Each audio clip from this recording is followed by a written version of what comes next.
these channels off. How does the lighting look? Is it on? I'll fix this one. Maybe this ring light.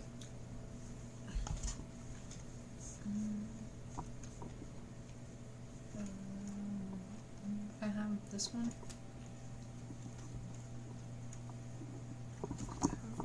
The cord. That's as far as it goes. Well, I was gonna plug it in over here.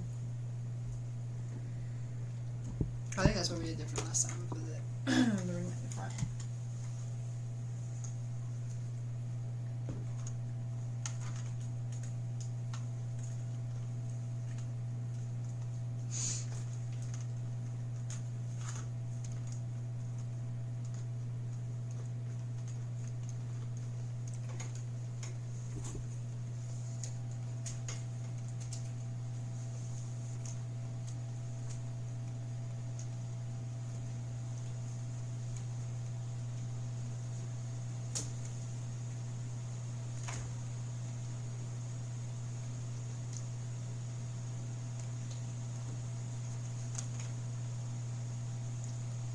Scared me.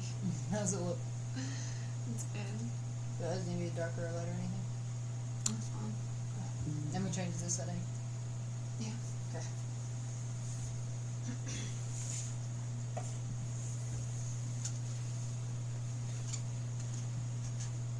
I don't. If it does that weird thing again tonight where we don't have any sound, if we try to play something, we may just have to unplug that monitor and then plug it back in.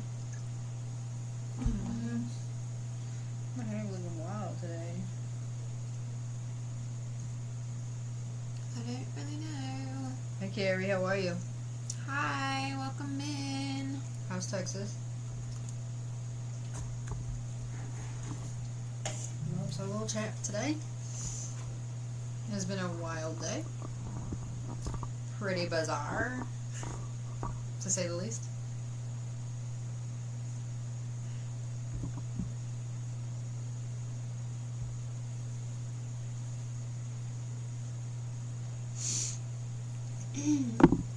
Welcome in, welcome in. Ooh, not the warm and humidity. It is not humid in Colorado. No. It was kind of warm today, though. Yeah. On my way home, it said 76. It was 76, and it was a little breezy. Kind of felt pretty good. Sun was out. It was nice. Oh, you know what? I don't miss that. I don't miss the humid and the humidity and the mosquitoes. We don't really have bugs here. Not like that. I remember getting scared in Florida with those palmetto bugs. I thought you said Mormon humidity. Oh my god. I mean, you know, Arby, that's probably a thing, you know? Honestly, that's probably a thing that they've made up, so who knows? You're not wrong for thinking that. It is so cold in here. Our house is like an icebox. We had a 16-year-old that has POTS. And so, and I always have low blood pressure. Low blood pressure and low heart rate, so I'm always freezing. Yeah. And then we just added another warm-blooded thing. The Bernedoodle, Callie, she is always hot. Like, if it's sunny outside and we're in the sun, she's, like, panting. She's hot. So. She got so tired on her walk today. I just give up. I can't speak. Just give it a minute. This is going to be a really fun recording of the podcast, since I can't even speak. Just as with Julia, have you guys looked into the Caitlin Tressler case? It's very eerie. Ooh. No. Is it solved or unsolved? Yeah, we've been on this unsolved kick lately. Yeah. We're thinking like, next week our episode is definitely going to be something unsolved. She's been missing for 2 weeks now. Is that the one that Kayla sent us? I don't think so. What state is this out of? I didn't get to look at it. Her ex-boyfriend says, oh. I'm trying to find my notepad.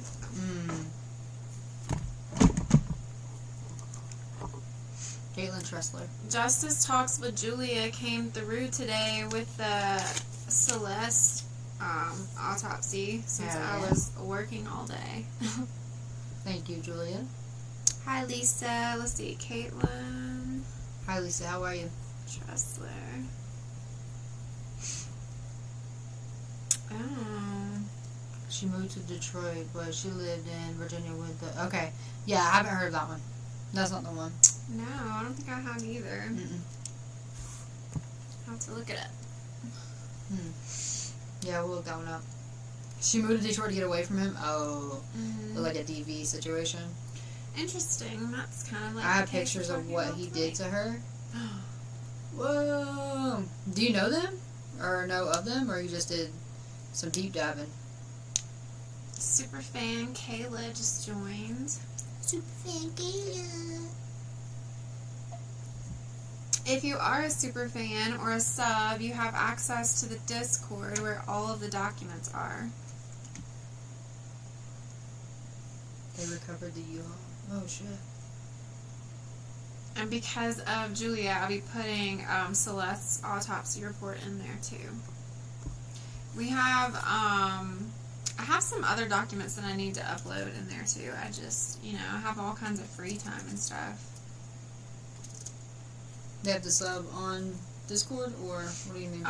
Any channel. If you're a sub on any channel, then you'll get the link to the Discord. Kayla, don't talk to me. What'd she say? Just look at the picture Kayla sent. Kayla, that's twice now. I Okay. think that something's wrong. Guys, when we went to Vegas to pick up the pup, when I got my surprise by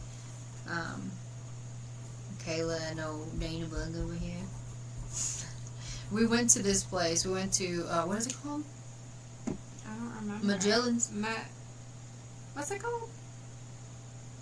Anyway, we don't have them here. It was a Greek place, a little Greek place, and oh my god, we got a chicken gyro. Oh my god, bro. So yeah, my mom calls her that.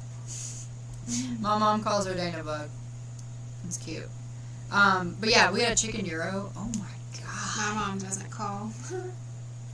That was a dad joke. Sorry.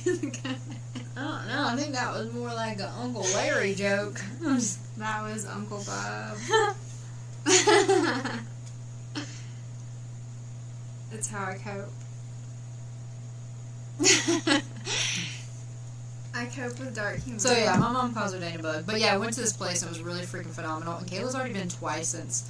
What? Twice in a week? Yeah. Kayla, are you addicted to those now? Because they are freaking delicious. That's twice within a 7-day span. Mm-hmm. I mean, don't blame me because I'd be doing that too. That was so good. RC, I just made myself a note, so I'll send her the link when we get off of here. Or I'll make sure she gets it. Hello, wifey. Hi, Christina. Kayla's gonna be fired for eating all the euros. I know, right? What if we go back to Vegas and they don't have any more because she ate them all? Oh my god. I would push Kayla into a car wash without the car. Yeah. That might actually be fun. It's not dark humor, it's just facts. That is true, it is facts. It is facts. My mom actually doesn't call. She doesn't. It's just, you never know where it's going to land, right? Like, you never know if it's the right crowd to throw out the no parents joke or not. Mm-hmm. You just never really know where it's going to go. Oh, awesome. Aww. I still haven't written a book, RC. I think I've decided that I'm just going to do a podcast instead. Yes. Meraki's. Meraki's is what it's called. Meraki's. There's a place called Meraki's in Denver, but it's not that. It's Greek, but it's Greek pastries. Like, I looked it up. It's only, like, Greek pastries. It doesn't have, like, actual food. So you're telling me that you knew they had baklava in Denver and you didn't tell me? I thought I did tell you. Because I looked it up when we came back. Oh, and now Kayla and Chloe are both fired. Honestly? Aw, thanks, Carrie. Honestly, this episode might go a lot smoother. Might. if I'm fired.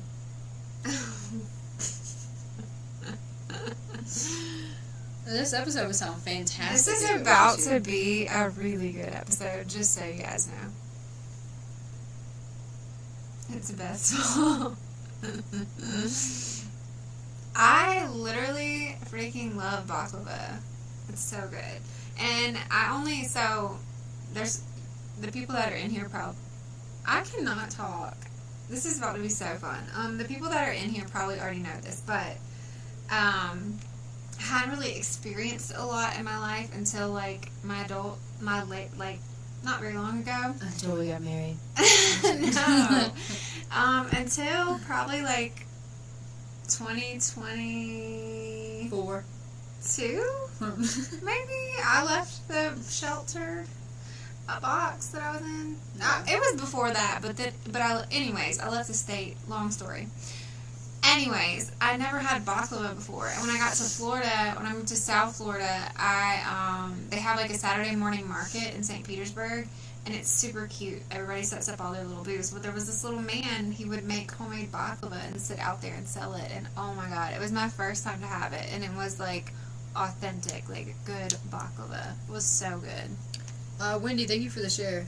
Thank you for sharing the live out. Thanks Appreciate for sharing. Thank you guys for passing us along and putting us out there. We really appreciate you all. Thanks for the hat and mustache, Lisa. Ooh, Kayla sent her heart me. Kayla. Thanks for the follow, man. Yeah, thank you. But yeah, I think I decided I'm just gonna do a podcast or like a video or something. I'm not gonna write a book because I just can't do it. I tried too hard. I'll do it, Kayla. Miss you already. Hello, welcome in. We are going to be talking about Ashley Stewart tonight. Do any of you guys remember that case? The case of Ashley Stewart? She is taking her nap. Yeah, she was being a terror to the world. It's so funny, and she knows it too. She knows it, so you don't... She did. She just went right in there and was like, all right, time for bed. And she knows. She's like, yep, I've been in terror. Because we don't put her in there like she's in trouble, Like, we put her in there, we're just like, okay, it's go bedtime. And she just goes right on in. And she don't cry. When you shut the door and turn the light off, she does not cry. She just goes right to sleep. Well, so me and Madison took Callie and Zelda on a walk, and we went down like the walking path and stuff, and Zelda doesn't know how to dog, and so Zelda tries to run away the whole time. Well, Callie's like, I have to keep up with her, so Callie's trying to keep up with Zelda the whole time. So I'm having to run, and it was a whole thing. And so by the time we got back, she was exhausted. She was ready. She was done. Her little legs can only move so much. She was barking for no reason. Madison was like, why are you barking at me? And she was just barking for no reason. And I put her in there in the bathroom. I was like, do you want some water? And she went to her kennel. She was like, no, it's time for me to go to bed. Oh my god. Oh my god. Apparently they're all in the ground and stuff. You can dig them out of the ground. You find some interesting things out there now. But yeah, so... Lisa says, no, tell us more. Yes, Lisa, we're about to tell you the whole thing. The whole damn thing. Not just a little. We actually have some, pretty deep information. I did some really good research, so it may be stuff that if you have heard the story before, you may not know some of the stuff that we pulled. So, this was a very, not a very well-known case. It was at first when it happened. I think it came, I think it was briefly out there, and then it just kind of fell off. So it's not a huge case. But yeah, it's very interesting.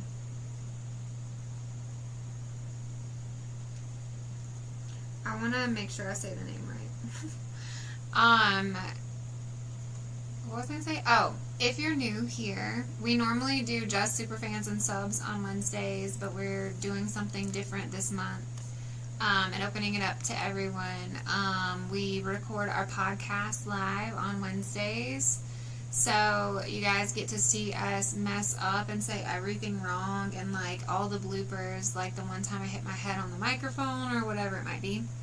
And then after the live, I'll edit the episode and it'll be on Spotify and literally everywhere that you get your podcast. Before midnight is the goal. I think Aurora. No, he's from Aurora. She was in Oswego. Oswego, yeah, that's it. Carrie said, tired of only 60 seconds. Look up Candy Green Gonzalez. When you pet Chloe's head instead of the dog's. Yeah. You know, sometimes sleep is a good thing, and sometimes you don't get it. No, we don't, actually. So, this case took place in Oswego, Illinois. That's what I was trying to look up. I didn't want to say it wrong because every time I say something wrong, the first time I said Bexar County on the internet, I said Bexar. And I got in so much trouble. Like, so many people were like, that's not how you say that. Don't do that. And then, apparently, the park in LA is called MacArthur Park, but I called it MacArthur Park.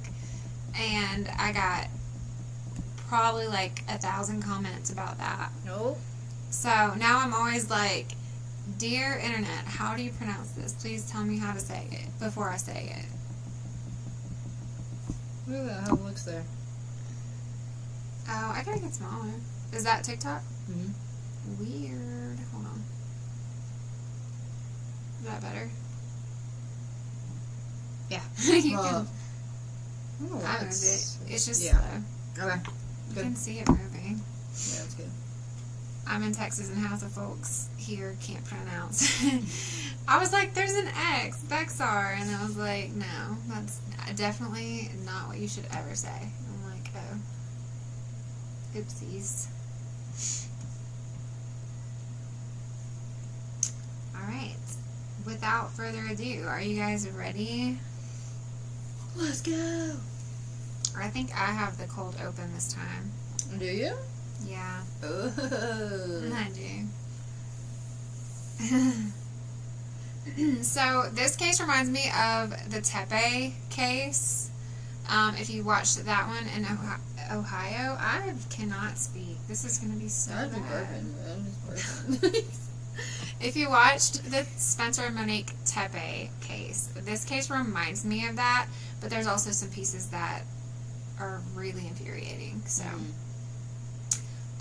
what you see, what you see on your screen are pictures of Ashley, and then we have pictures of surveillance and some other things we're going to show you guys too, but not yet.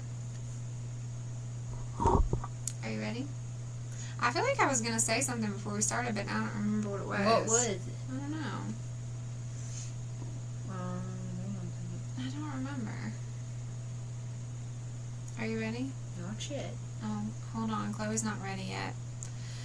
Okay. If you're on our billboard, if you're not on our billboard, you should go add yourself to our billboard because I post in there every day. And on the FB, we have a channel, which is kind of the same thing. But I post little like blurbs in there every day. And I post on Mondays, I do Missing Monday. Tuesday is like a timeline of a case. Wednesday is warning signs of a case, like a specific case. Thursday, I just pick like a really good case. Saturday, Survivor Saturday. Sunday is Silenced Sunday. I cannot speak.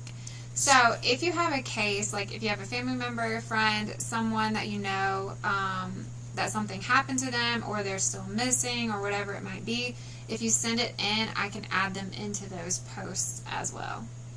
I think I'm going to make a video on that tomorrow. But, if you have a case that you would like to be included, let us know.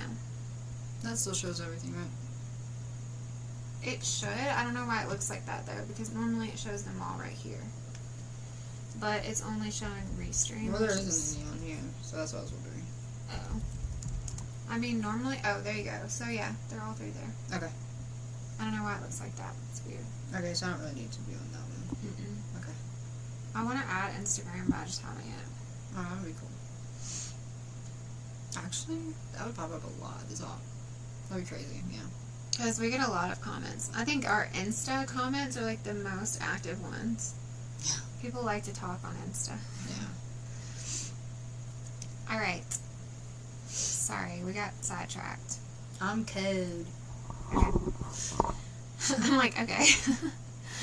Okay, so I have the cold open, and then... I got a little bit. You have a little piece, and then I have a So big it all piece, depends... but then you have a big piece. Oh, Lord. Oh, my God. So it's evenly distributed. It all depends on how I do on this. Like, the previous one is how well I'm graded on the next one. So if you only hear me at, like, little portions, I probably didn't do good on the last one. That is not true. She's a teacher. That is not true. Okay, are you ready? Lego.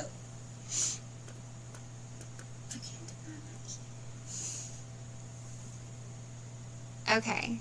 Imagine you're at work, watching your home security app because you're already on heightened alert, and your wife just pulled into the garage.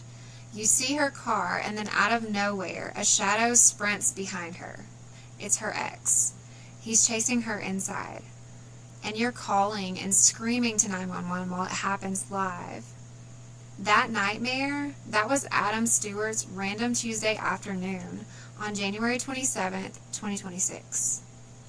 Today we're talking about Ashley Stewart, a mom of 6, positivity queen, and the brutal way her ex, Ryan Dodd, allegedly turned financial control and GPS tracker into murder.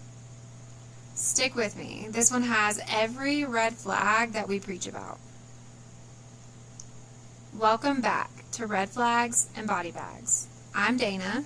And I'm Chloe. And today we're talking about a case of escalation, stalking, and shocking betrayal. We're talking about the case of Ashley Stewart. I didn't put we're going deep or we're going deep. That's good. I appreciate that. I took the word deep out of Chloe's part. Thank you. Appreciate that. You're welcome. Before we get into how this nightmare unfolded, I want you to really know who Ashley Stewart was. Because when you hear these stories, it's easy to just see the victim in the headlines. But Ashley was not just a headline. She was a real person, a 41-year-old mom who was loved and is truly missed. She grew up in Greenville, Michigan. She was a small-town girl, and she graduated high school there around 2002. That's the same hometown where her ex, Ryan, went to school a couple years before her. That's actually how they first crossed paths way back when. Fast forward to her life in Oswego, Illinois. Ashley was the kind of woman who poured everything into the people around her.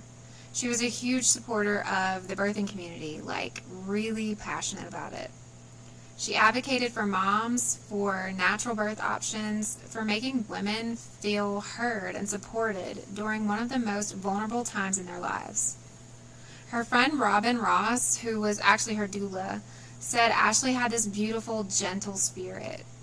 Robin told reporters, quote, Ashley was a beacon of light, just very soft-spoken, a genuine human who had a... I messed up. Nah, you were doing so good. I was doing so good. It went off the rails. It's alright. Okay. Robin told reporters, quote, Ashley was a beacon of light, just very soft-spoken, a genuine human who had a very soft personality. She said nobody could ever mistake how much love Ashley put into her family. I recovered. Yeah, you did good. I'm about to make you look real good. Okay. How far am I Did going? you just laugh like Michael Jackson? Stop. That's good. Okay. You done making that clink clink hand noise? And family was everything to her. She was a devoted mom to 6 beautiful children. 5 of them she had with Ryan during their marriage. And then after the divorce, she and her current husband, Adam, had a little 2-year-old boy named Skylar. No. Siler. Siler. I did the same thing earlier. Let's see. She and her current husband, Adam, had a little 2-year-old boy named Siler. She and Adam had built this blended family life in their home on Valentine Way. 6 kids total, under one roof, full house, full chaos, but full of love. Adam had kids from a previous relationship as well. Sorry. So it was this big, modern, blended crew. And Ashley was the heart of it. She was the positivity advocate. The one who would drop everything to help a friend. The one who believed in protecting others and standing up for what was right. The GoFundMe her stepson Seth started says it perfectly. She was a determined, loving wife and mother who left this immersible void. And I was not going to laugh until you looked at me.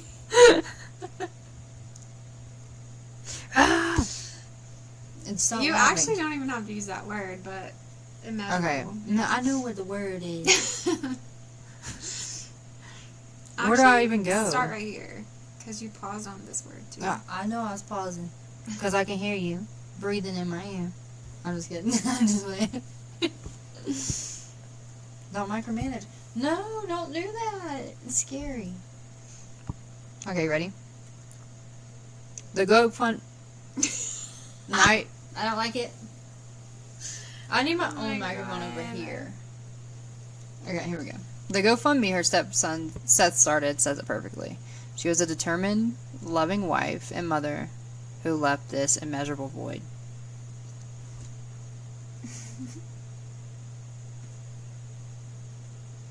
She was the kind of mom who filled up a room until the past came barreling back. Insert Chloe's ad here. I should have this memorized already. Yeah.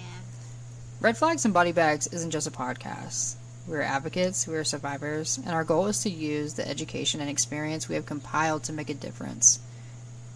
We don't just tell these stories. We focus on the warning signs, the patterns, and the moments that are so often missed. Do I need to redo that for you? I commit. Okay. Yeah. We have compiled to make a difference. We don't just tell these stories. We focus on the warning signs, the patterns, and the moments that are so often missed. Our goal is to keep these conversations victim-centered, while helping people recognize what these situations can look like in real life. Outside of our podcast, we assist in search and rescue, educate on trauma-informed practices, educate survivors on the science of trauma, work with families on investigations, provide victim resources, work with nonprofits, provide victim advocacy, and so much more. Smile and nod. If you want to learn more about us or what we do, or just be a part of the conversation, our website is linked in the show notes. I'm going to breathe over here. In Ashley's past, it started right there in that same small town in Michigan. Ashley and Ryan actually grew up in Greenville, Michigan. Ryan graduated from Greenville High School in 2000, and Ashley a couple years later, around 2002. They knew each other from those small town circles, same high school, same community. Fast forward a couple years, and they got married in October 2004, right there in Greenville. It was one of those classic hometown love stories at the beginning, or at least that's how it looked from the outside. They built a life together. Over the next decade or so, they had 5 kids, 5 beautiful children that Ashley was the primary parent for.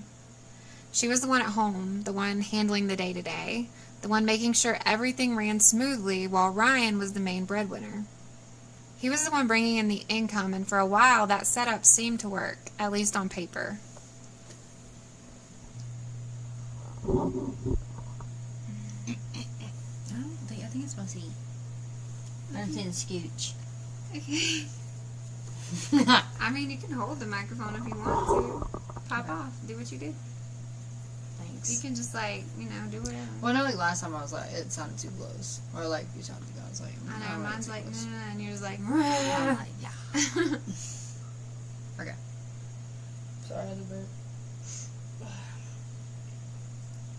But by February 2021, things had clearly broken down. Ryan filed for divorce first, after Ashley told him she wanted a divorce, and he beat her to the paperwork part. The marriage officially ended in 2022. The divorce was not amicable. It was driven by coercive control and financial abuse, infidelity, and lies, according to Ashley's own words. And the divorce settlement was pretty substantial. According to Will County court records, Ryan agreed to pay Ashley $2.2 million over 10 years. That's roughly $18,000 a month, starting September 1st, 2022. It was supposed to be the clean break, the financial agreement that would let her move forward with the kids. Can we just stop and talk about how insane that amount of money is? What'd they do? Like, what was his job? Insane. Because clearly he was the one that worked, so what did he do? I don't know his specific. Let's look it up. I need to know what he did. What? That's an insane amount of money.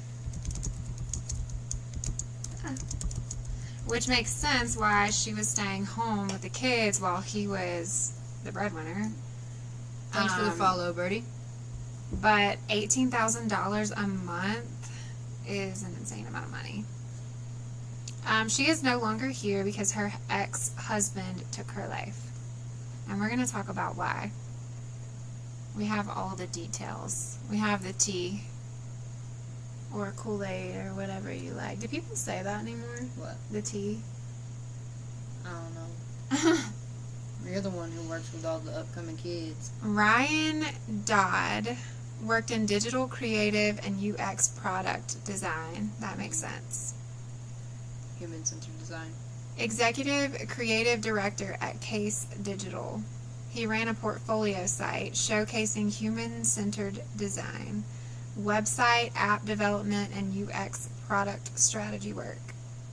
His clients were Walmart, Caterpillar, Marriott Bonvoy, Veratio, and other enterprise-level digital experiences. Stop, your age is showing. So he was making a lot of money. Really? And he was supposed to pay her a lot. $18,000 a month? Golly, we'd be set. So we actually pulled up some of Ashley's social media and her posts. And here's exactly what we know from court records plus her social media. Ashley had told Ryan that she wanted the divorce, so she told him first. But he filed the paperwork first. He beat her to it. And he filed on February 16th, 2021. In her own post, Ashley wrote, "No, he didn't hit me. He just controlled the finances and blocked me from them when I told him I wanted a divorce and that no one believed his lies anymore. No, he didn't hit me. He just cheated repeatedly, lied constantly, and so many other things, some of which I may never share." That's the clearest picture we have. No police reports or court filings from the marriage itself mention physical violence, but she's clearly hinting that there was some coercive control happening. The divorce was finalized in 2022 with that big $2.2 million settlement, but the real war over money exploded after the papers were signed because that money never really flowed the way that it was supposed to. And there was a classic post-separation escalation. Do you want to scroll or do you want me to?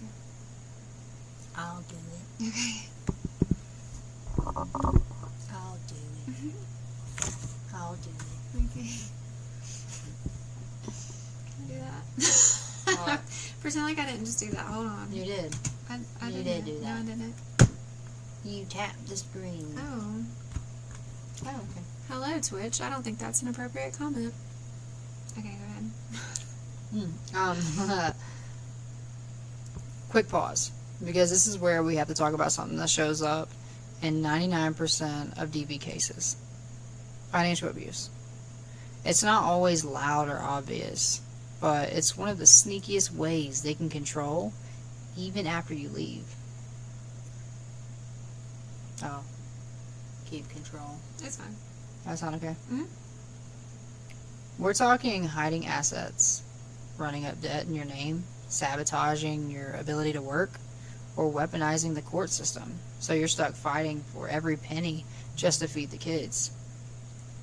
And post-separation, it gets even worse. Over 75% of survivors say their ex deliberately withheld. Okay.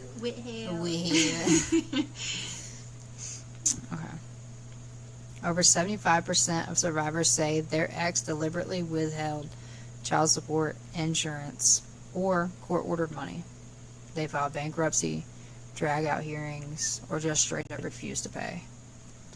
All to keep you stressed, broke, and looking over your shoulder. Financial fear is literally one of the top reasons people stay or go back. It's control without having to be in the same room.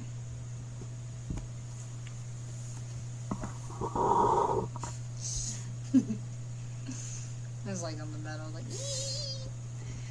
Carrie, we actually, I think I mentioned this same episode last week, but one of our Victims' Voices episodes is. Did you just turn that? One of our Victims' Voices episodes, I actually think it might be the most recent one or the next to most recent one. Yeah. Jennifer Oatman. She talks a lot in her episode about how, because she left several times and she went back to him several times before something really bad happened. And the average number is 7 times.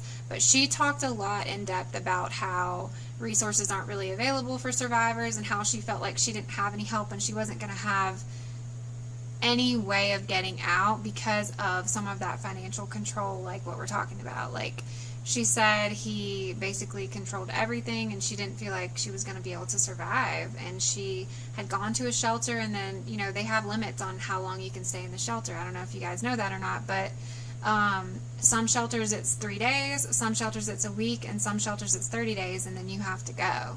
So a lot of times that is the case. Survivors just feel like there's nowhere to go, there's nothing to do, they don't have the means, and they have to go back. And so I think her insight was really good from a first-hand perspective. So if you haven't watched that one's good to watch. You're done. Mm-hmm. And that's exactly what happened here. Ryan filed for Chapter 11 bankruptcy in Chicago. There was this whole adversary proceeding in court, Dodd versus Stewart. And just 1 month before Ashley was killed on December 19th, 2025, a judge ordered him to start paying $15,000 a month in emergency temporary child support. That was an upward deviation from the normal guidelines because of his income. The next post-decree hearing on all of these support and payment issues, it was literally scheduled for January 28th, 2026, the day after Ashley was murdered. That was my ex, but thanks to my parents, I got out. Aww. Ashley lived a mile away from me. Wow, that's crazy. That is crazy. I love, like, having people from these places, like these stories that we talk about, come in because you're able to get such a different perspective of the area. But from what I've read and seen and, like, all the research that we've done, it seems like it was a pretty quiet area, and it also seems like all of the neighbors around her, like, everyone was trying to be like, there's this weird guy out here, you know, even the day of. So, yeah, it's just really sad. Thank you for the share, Zilla. Thanks for sharing. Thanks for joining and liking. Yeah, thanks for tapping the screen. What up, J Crime? I see you. Hey, J Crime. How's it going? Let's see. Yeah, stuff like that doesn't happen out here. Neighbors were suspicious prior to that day. Wow, see? Yeah. He was roaming around a lot. Oh. And there was multiple times where the neighbor, like, where we're going to talk about it, but there was multiple times where it was reported, and it's just really sad. It's kind of frustrating. I'm creeping. Go ahead. Go ahead, J Crime. Christina, I think you got filtered. Yeah, Christina, you might have got filtered. I didn't see anything. That's okay. Right. Yeah, that's me. Thanks for sharing your perspective, Stephanie. Mm-hmm. This is exactly how they keep you trapped, even after you leave. The financial welfare. It's not welfare. The financial warfare. The bankruptcy filings. The court delays. It's all designed to keep you stressed, keep you fighting, and keep you looking over your shoulder. I already said that. No? It doesn't sound like I'm repeating myself. Okay. Ashley was trying to move on. Trying to raise those 6 kids in a safe, blended home with Adam. But the past wasn't done with her yet. It's a rewording of it to lead into the next. Okay. Yes. Yeah, I don't know why you get filtered, Christina. I don't either, but Kel, every time Kel joins, she gets filtered. Mm-hmm. And she, she's from Australia. I don't know if that has anything to do with it, but it's weird. She always does. That's you. Oh, yeah. And that's when the red flags started turning into something much darker. And they got darker fast. This is what we talk about all the time. Those moments where something feels off but gets ignored. That's actually why we created our merch the way we did. It's not just true crime merch. We do have brand merch, yes, but we also have advocacy merch, awareness merch, little reminders to pay attention and not overlook the signs. We even have some swag with drawings done by me. Art became a huge part of my trauma therapy, and I am so grateful for the opportunity to share it with you. So if you're listening to this and thinking you can relate, or if you just love what we do, you can check out our shop. We have it linked in the show notes below. Thank you for the follow, Ashley. oh my gosh, Ashley. Stephanie. Literally, I'm reading the thing and I'm like, Ashley, no. Stephanie, thank you for the follow. So, Stephanie, just so you know, we record our podcast on live every Wednesday. It's usually just for super fans and subs, but this month we've been opening it up to everybody. But after we record on live, we actually go and edit the episode, and it'll be up tonight. So if you want to listen to the final, complete, all put together version with none of the stuff in the middle, it'll be up tonight everywhere you can possibly get a podcast. Red flags and body bags. Same name on everything. Every platform. Alright, let's see. Lego. Move that if you need to. Alright. Just pick it back up. Keep passing it back and forth. Thanks, Stephanie. The shelter I worked at, and the belief that people can change. Yeah. I mean, it's sad, but resources are not a lot. Even here in Colorado, you would think, like, close to Denver, there would be a lot of resources, but there are not a lot of shelters here, and they're all full. Hey, Wendy. I can tell you from firsthand experience that sometimes when people need them and they call them, they don't have any rooms. Yeah. That was really sad. Okay, it's your turn. Just a few weeks before everything exploded, Ryan started showing up where he wasn't welcome. On December 14th, 2025, he made an unannounced visit to Ashley's home on Valentine Way. Police had to respond. They told him to leave, and that was that. At least on the surface.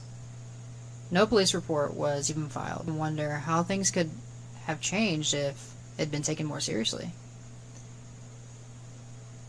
But that was only the beginning.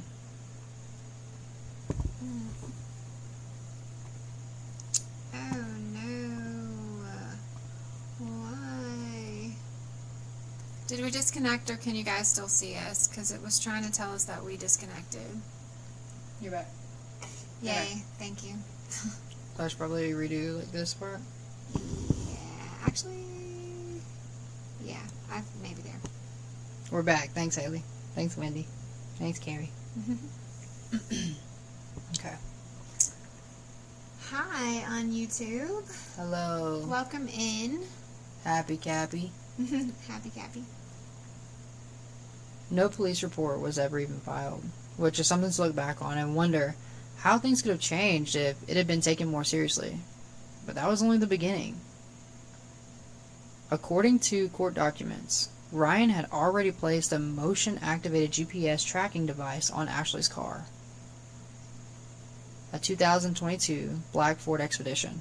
He magnetically attached it right underneath the rear bumper, so it would stay hidden and only ping when the car was moving. And get this, When police analyzed his phone, they found internet searches for exactly how to do it. How to hide a GPS tracking device on a Ford Explorer. That's premeditation. Plain and simple.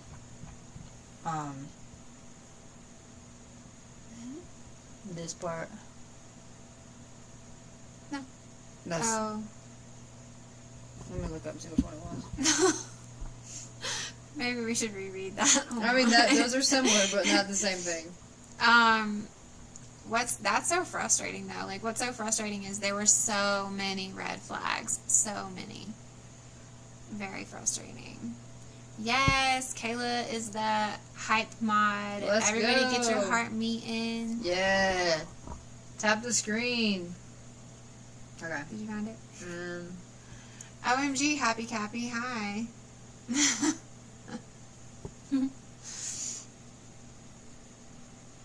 Love bombing is a big part of why people go back. I mean, that, and it's just a typical cycle of abuse, and feeling like you don't have resources and you can't get out. And when someone's in a situation like that, like, they literally will strip everything from you so that you do feel like you can't get out. Oswego, Illinois.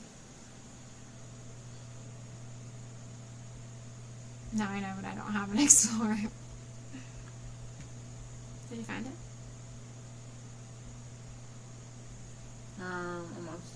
We said 2 different vehicles, so I think we're going to reread that because that was my typo. Expedition. So, I don't know Yeah, that one. why. Well, so maybe he did search the wrong vehicle? Maybe that's why I put that. Alright, maybe so.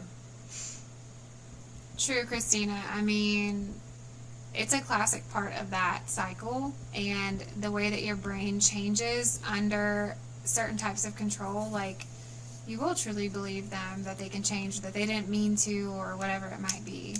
And it doesn't have anything to do with how smart you are or how capable you are or anything like that. I don't know if you guys have watched Trust Me.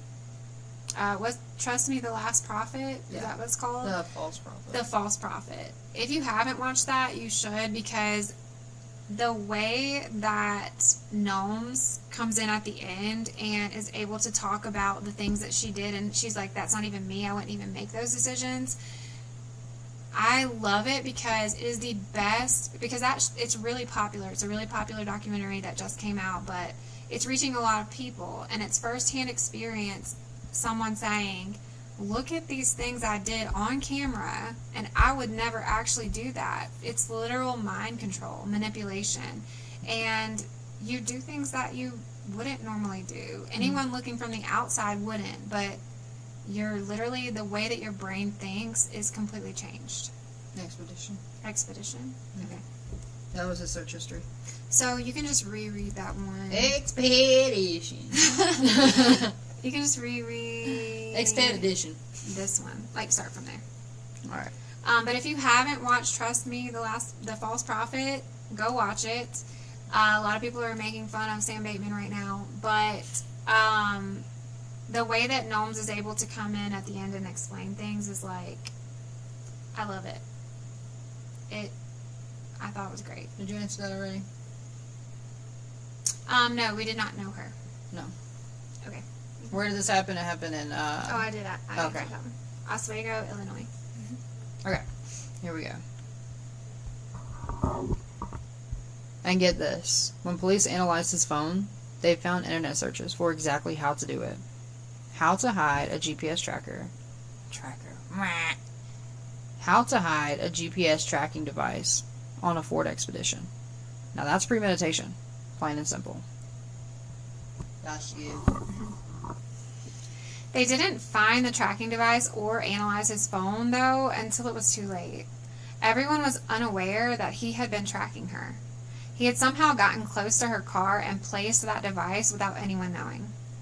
When I was reading and researching all of this, I wondered if maybe he placed that tracking device in December when he had been sneaking around their home.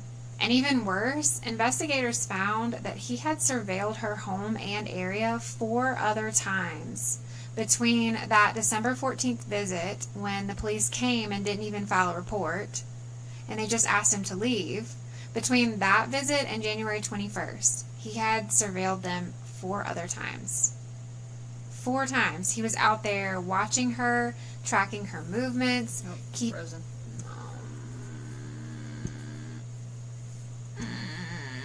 Are we back? Are we back? Oh, man. This thing is awful. We just love the service here. It's great. I think we're back because I see hearts, and that's usually how I can tell. Okay. Thank you. Because you guys are fabulous and, like, fabulous, when we're live, I just see hearts the whole time. Just hearts going up the screen because you're tapping the whole time. And when they stop, I'm like, oh. But when they come back, I'm like, okay. Got it.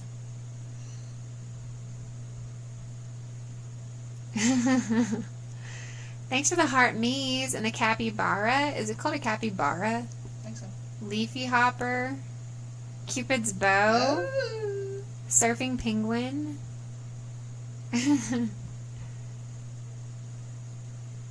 Aw, thanks, Carrie.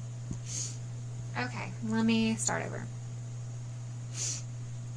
And even worse, investigators found that he had surveilled her home and area 4 other times between that December 14th visit, when they didn't even file a report and just asked him to leave, between that visit and January 21st. 4 times he was out there watching her, tracking her movements, keeping tabs like she was still his to control. Then, on January 21st, just 6 days before the murder, Ashley went to the police for a citizen assist. She wanted information about getting an order of protection against Ryan, and they did give her the information about what she would need to submit to get that order. She was starting to feel the danger closing in. You like how you have all the sidebars? Oh, yeah, girl.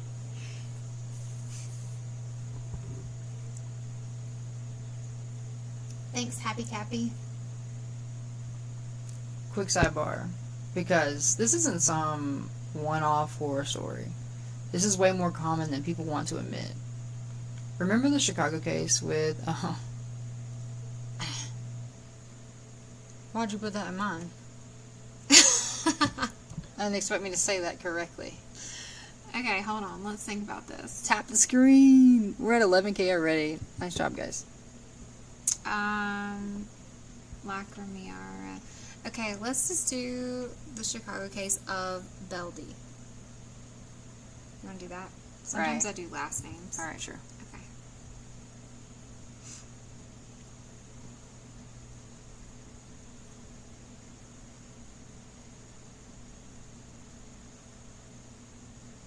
Microwaves? Microwaves. What's that, Roy? Okay. Remember the Chicago case with Beldy back in November 2024?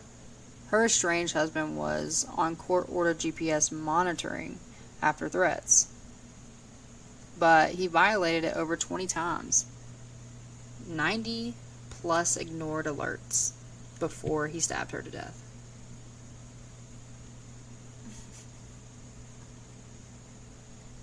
Or take the Florida case with Nathan. I don't understand. I don't understand. Why would you put that?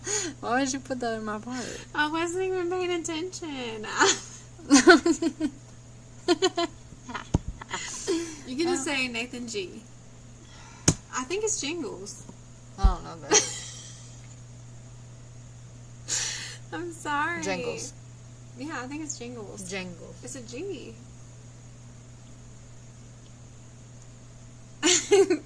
Thanks, Anissa. Thank you, girl.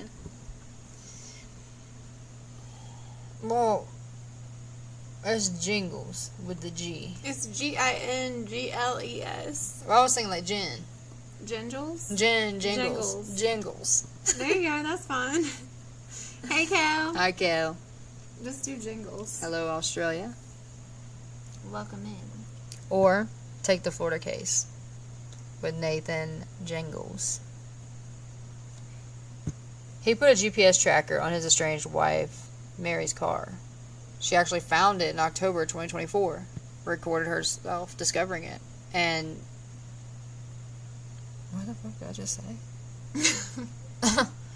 Sorry. Hi, Kim. She actually found it in October 2024, recorded herself discovering it, and tried to report it to the police. But they didn't follow up. Months later, he allegedly shot and killed Mary right in front of their 4-year-old daughter, plus her father and a neighbor. Then kidnapped the little girl and took her to Walmart. Same invisible leash. Same tech-enabled stalking that turns a breakup into a death sentence. Oh yeah, welcome in, gal. That was a very welcoming line for you. These stories are everywhere once you start looking, and they all follow this same pattern. Financial control, then surveillance, then the final ambush. Ashley was living that pattern in real time.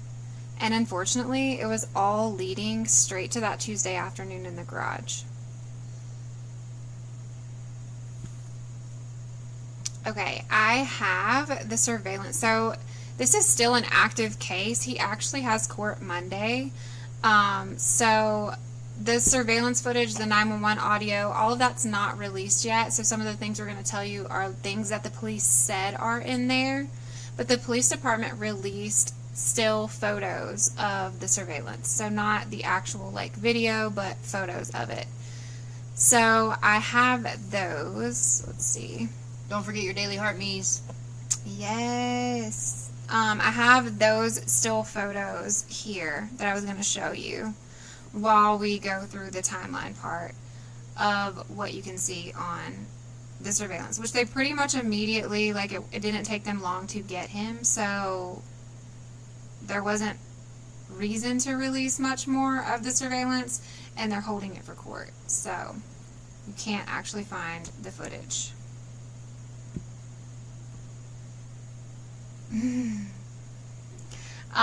But that is him outside of their home. Thank you for the follow, Angie Sue.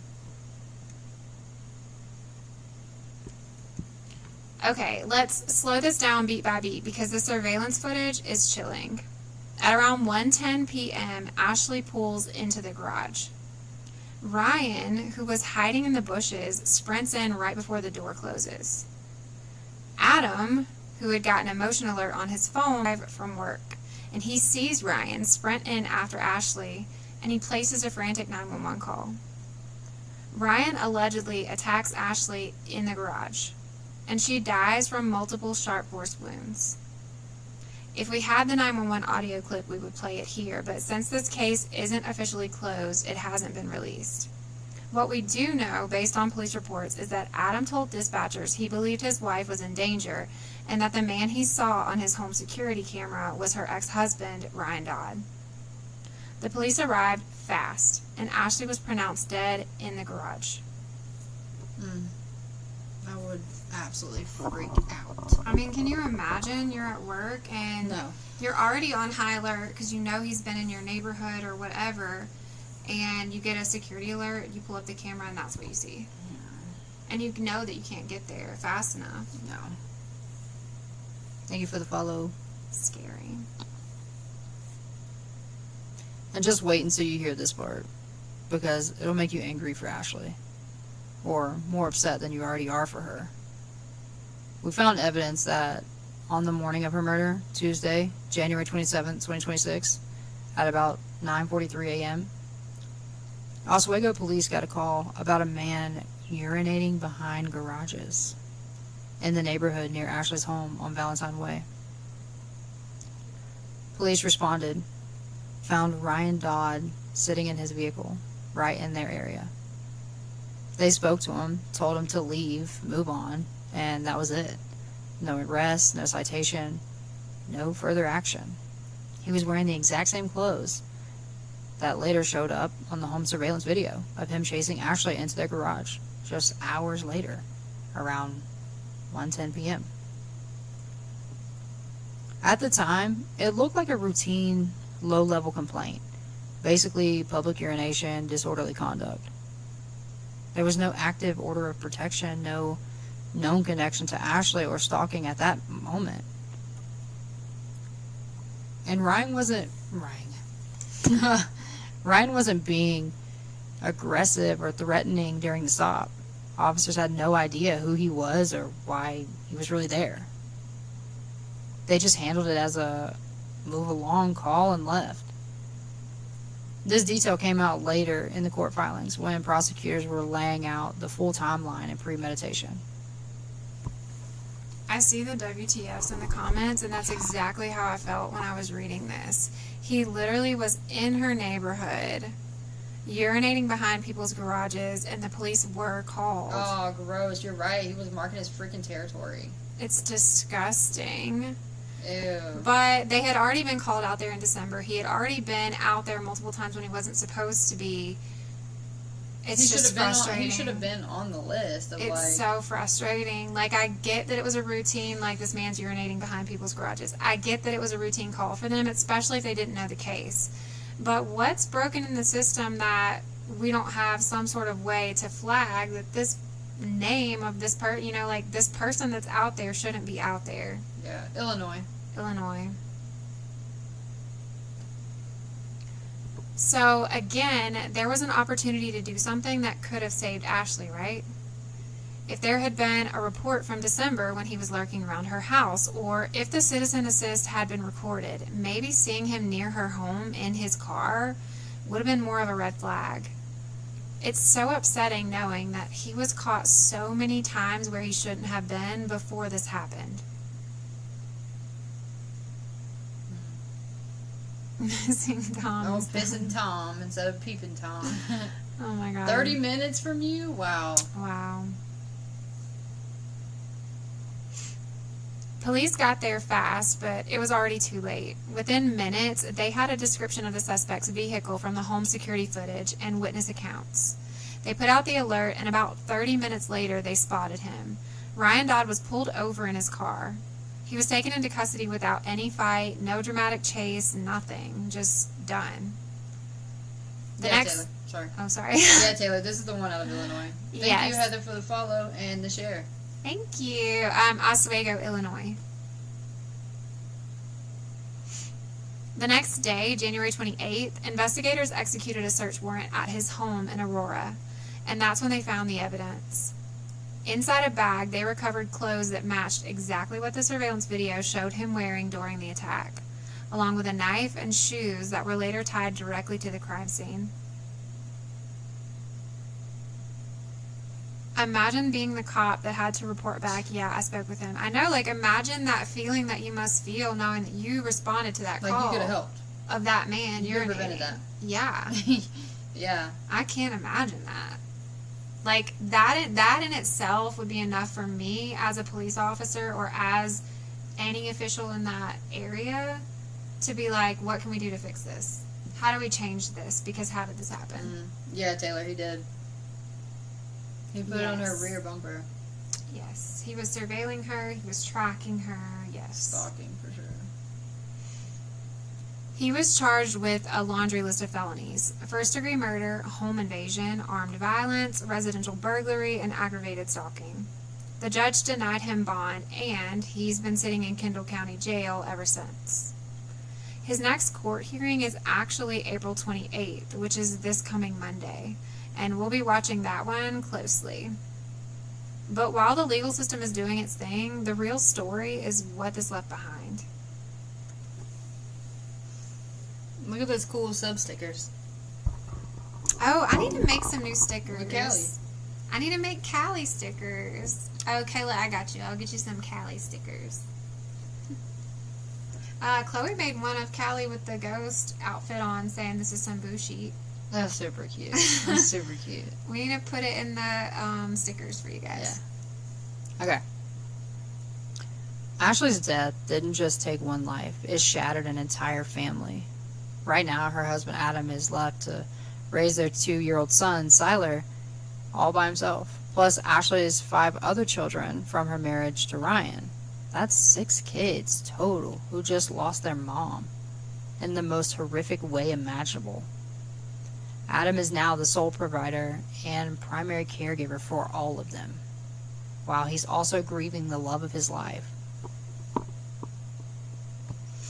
It's a weight. It's a weight no one should ever have to carry alone. Thankfully, the family has set up a GoFundMe to help with the kids' needs, therapy, college funds, travel costs, court dates, all the day-to-day realities that hit when a mom is suddenly gone. The page was organized with the help of her stepson, Seth Stewart, and it's called Support Ashley Stewart's Children After Tragedy. If you're able to donate even a little, the link will be in the show notes. Every dollar goes straight to those kids who now have to grow up without their mom. I do have her, or not her, but the GoFundMe pulled up. And I wanted to put it on the screen for anybody that wants to screenshot it. Heather, this was January, I think January, was it 26th? 27th? No, 27th. January 27th of this year. Yeah, so, yeah. But this is the GoFundMe if you guys want to screenshot it really quick and then I'll take it down. But, basically it's just to go to her kids because she left 6 kids behind. When did you, this is like, as of now? This is updated? Yeah, this is as of now. So the goal says $80K and there's 69,653 raised. Thank you for the shares. We appreciate that. Yeah, thanks you. Thanks you. Thanks you. Thanks you for sharing. Did everybody get it that wanted to get it? I don't want to leave it up too long. I don't want to get in trouble, but that's amazing. There's like 2 anonymous donors as like $1,000. Yeah. That's awesome. That's a lot for him to take on as not just one father, but he's fathered to many. I know. Look and at all stepfather. those kids. That's wild. I know. And to imagine like 5 of those kids, their dad is the one that did that. Crazy. That's a lot of guilt that they could be living with. Not only did it take their mother, but it took his wife. You know what I mean? Like that's it's awful. Friends who knew Ashley best have been sharing the most beautiful tributes. Her doula and close friend Robin Ross spoke out right after the murder and said, quote, Ashley was a beacon of light, just very soft-spoken, a genuine human, being... I did it again.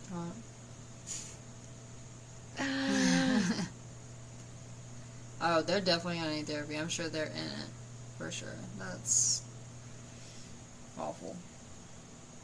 I'm actually just going to skip that whole sentence because I already said that. Okay.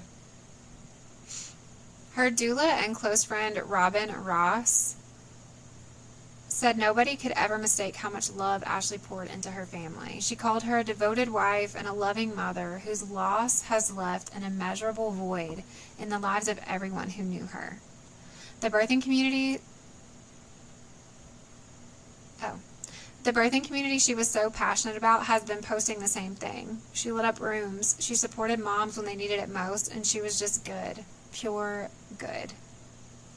I will say, when we're doing these cases, I'm always like, I creep on all their social medias, and I look at all their stuff, and like everything that people say about them, and all of the comments in the GoFundMe and all of the comments on social media are just about how, like, phenomenal of a human being she was. One of those, you just think of like the mom that has all the kids, but she's like the best mom ever, and everybody's taken care of. And like, I'm sorry, but you have to be. At that point, when you have that many kids, you better be a good mom. She was just. You have to be. You have to want those kids. I think she was a big part of her community. And to have a blended family like that, like you have to want your kids. You have to be a good mom. Yeah. To be able to help them thrive. Okay. And I really want you to sit with this one. Post-separation is statistically the deadliest window in domestic violence. Financial abuse plus stalking equals homicide in slow motion. Ashley had literally just gone to the police 6 days earlier asking about an order of protection. She was trying. She was doing the things we always tell people to do. And still, this happened. We have to do better. Courts have to move faster on these emergency support orders. Tech companies have to make GPS detection easier. friends and family have to believe the red flags, even when they're quiet. Because the next Ashley could be someone you know. Facts.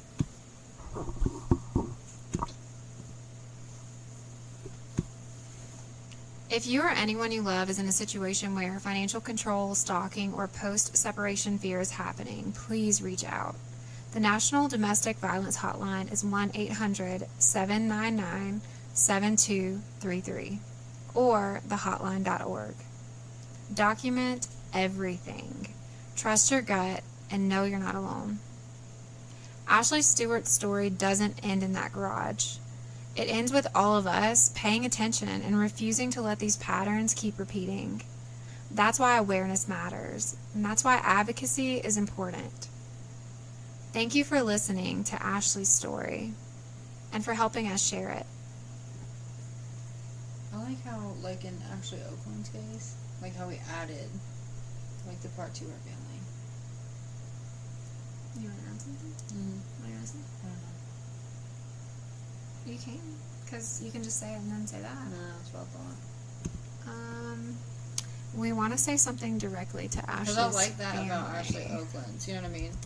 I think it was Ashley Oakland's that we did. And a few other ones that, like, we added in there and it sounded really good. And I was like, that's actually, I like ending it like that because, I don't know, that's nice. Give him recognition and, I don't know, condolences almost, you know? Yeah. It's like speaking to them directly. Yeah. What do you guys think?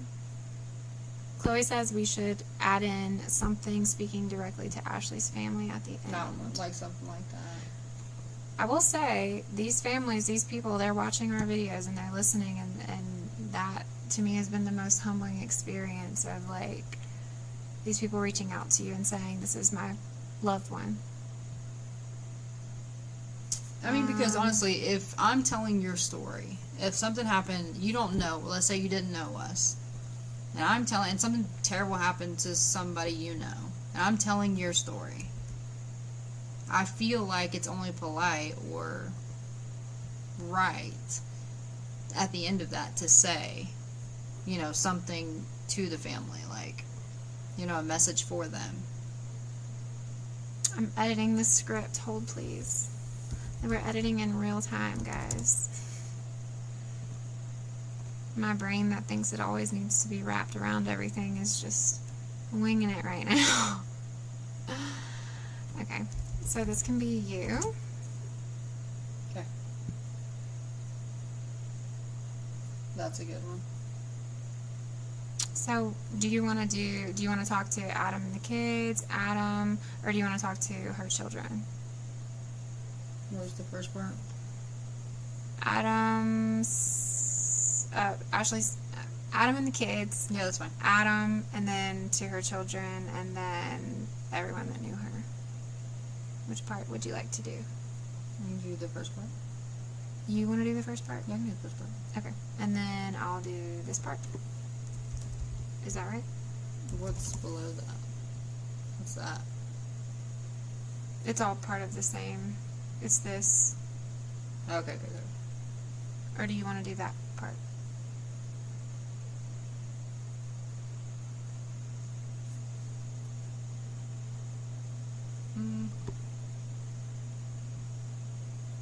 So those go together? So, like, this is talking to Adam, and then this is talking to Ashley's kids. Okay, and then it jumps to everybody else? Yeah. So, would you rather talk to Adam or Ashley's kids? It doesn't matter. I can get that. Adam? Mm-hmm. Is that what you wanted to add in? Yeah, stuff like that. Yeah, anything like that. Like, Okay. I just wanted to, like, something for them, yes. Does it look good? Yeah. Okay. Let's go. Sorry, guys. Brief pause. Let go.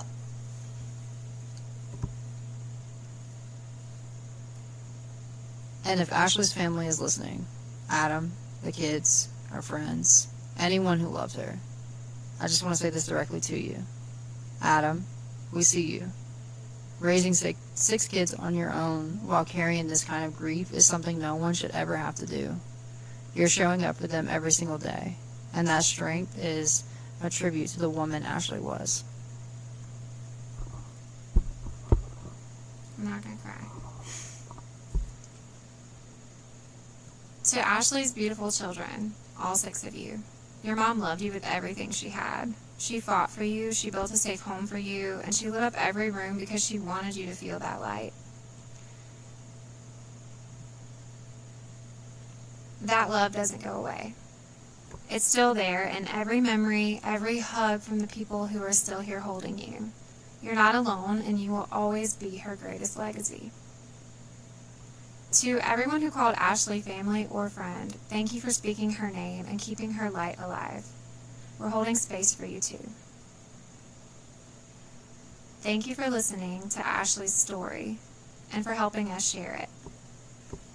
And remember, red flags never lie. Cut. I think that was great. That was great. I told you it was going to be See, good. I want to add that to every single one. Like, when we're doing something like that, I want to add, like, something, like a tribute to them. Or, like, something for them. In the closing. Yeah, in the closing. How'd it sound, guys? I almost cried, but I didn't. I don't know if that's something I get that... so emotional. I don't know if that's something that a lot of people do, but I like that. I like doing that because I like giving them recognition. Because it's not just telling their story, it's They're also, human. like, seeing you. Yeah. You know? It's humanizing them. Yeah. And I think, like, that's why we tell these stories. That's why we do what we do. Not for, any other reason. But we want to advocate and we want to bring awareness and we want people to know that these issues exist. Yeah, like, that's So real... These are real people. This is a real story. Like, from like, similar to a town that you live in. Like, something that you're like, damn, that would never happen. That would never happen here. That would never happen to someone you know like that. You know what I mean? So it's, yeah, they're real people. Real lives were affected. And just telling their story, yeah, that's one thing, but recognizing them and seeing them, because no one will ever know what they felt. Aw, Lisa just became a super fan. Thank you, Lisa. Thank you, Lisa. Yeah, I know that these people's families are watching and listening, and I just want every episode to be something that they can share and they can feel and they can be a piece of a positive memory. Yeah. For them. I agree. Or like something told nicely, like a more of a factual, because like every story can have like their own spin to it, or like something that really didn't happen, or their own spin to it, or their own tone to it, to change. You just want to tell it right, you know what I mean? Yeah. You want to speak for her, as much as you can, or the family as much as you can, and like tell it, what do you say, like accurately, so, and to be able to speak to them personally is like, I don't know, I think that's nice, because I feel like if it was me, I would respect that. Yeah. I would really actually, that would be nice. That would be very thoughtful to do. I think that's what's been so great about Victims' Voices is letting them tell their story and just being like, here, let's make it loud. Yeah. So you can say what you need to say, because these are firsthand experiences of people that have been through things that know that the system needs to change, or know that things need to change. And I know every case we talk about has red flags, but this one, come on. Yeah. Something has to change, because he was there so many times. Wait, what happened? Are you guys coming up here next month for Matthew? Oh, in Pennsylvania. Mm-hmm. Yes, girls, what Christina said. We have it on the calendar. We don't know exactly how the month is going to pan out. Life is lifing right now. Would we love to be there? Abso-freaking-lutely. We'd love to already be there. So, yeah. Actually, so for our Missing Monday post this week, I posted Matthew. McDonald? Yeah. Facts tell, but stories tell. Yeah. I mean, that's why I became an advocate, because I think you, subconsciously know these things exist and you know that there are things that are wrong and need to be changed or whatever, but when something happens to you firsthand and you're like reaching for help and you can't get it, it changes the way that you think about everything. Mm-hmm. Because you now can't unsee it. You can't unsee it. So standing in those shoes and being like, what the heck? Like, what do you mean I can't get help? What do you mean I can't get justice? What do you mean? Lit a fire inside of me that I did not know existed. And it's why I became an advocate. So, and we both feel the same. Like, we both have been through trauma, and we both feel the same. And I will say, reading this story, like reading all of her stuff, I was infuriated. I was actually very upset for her. And there's so many cases that have ended up like that.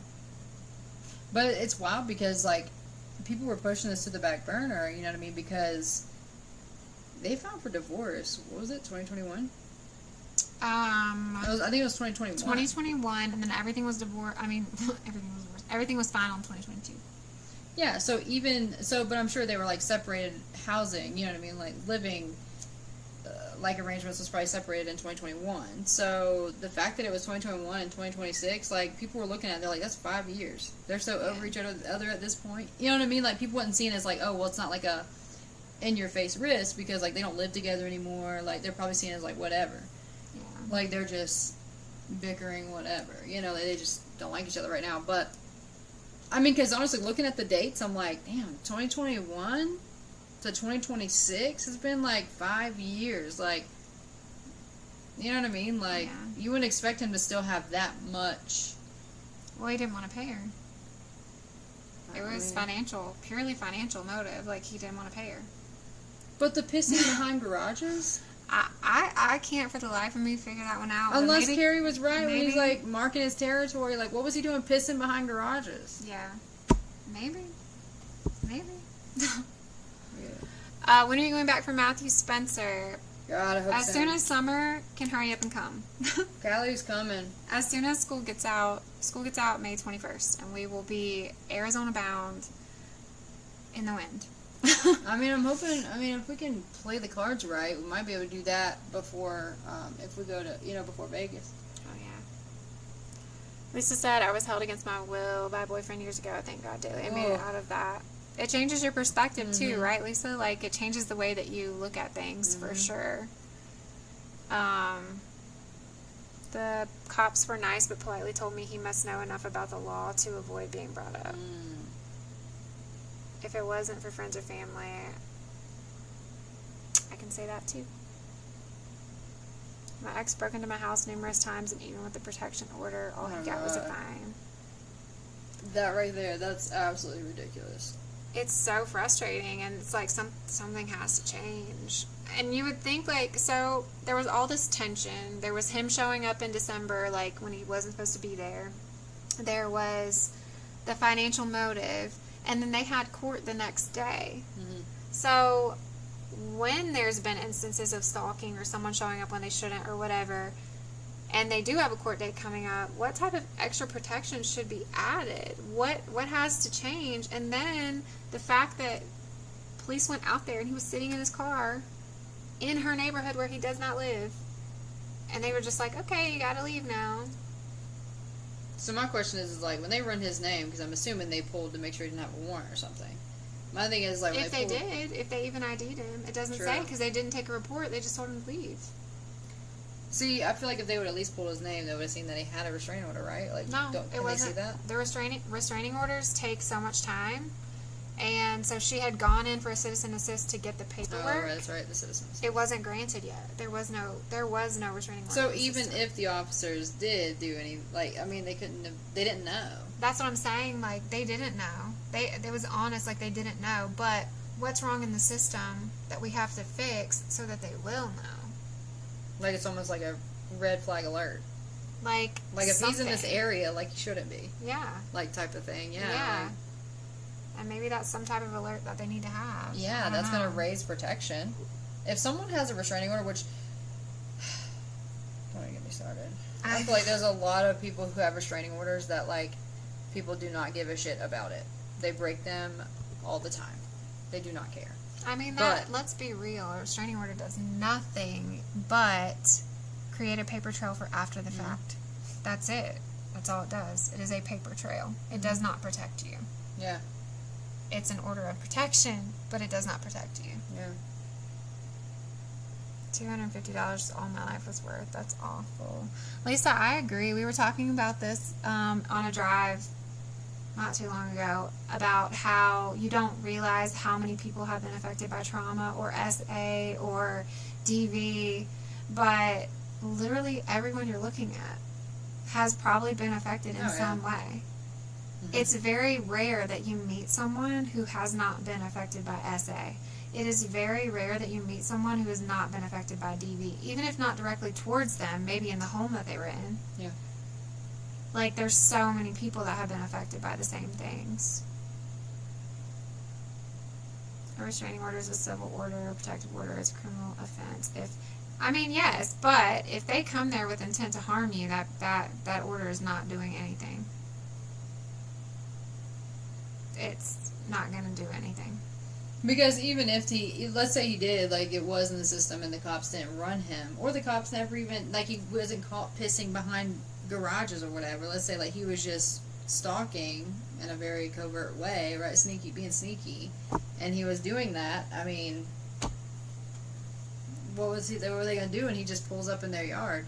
Even if, exactly how it happened. Exactly how it happened. Because the husband's on the phone with the cops. Like, nobody's going to be able to get there fast enough. No. This dude's done for. He's done for, yeah, but so is she. So there was no in between there. It's just. And he didn't seem to care. Like, he did what he came to do. So he just pulled over and waited for them to pick him up. Like, there was no fight or anything to take him in because he was like, I already did what I came to do. Yeah. Clearly he didn't give a shit because he knew he was going to get caught. Which happens a lot. I actually covered a case today. I posted a video today on a PBS reporter whose ex-husband took her life in front of her apartment complex, and he called 911 himself. He said, I just fired at her. She's not alive. And then he sat there and waited for them to show up. And was like, here. That's what's scary.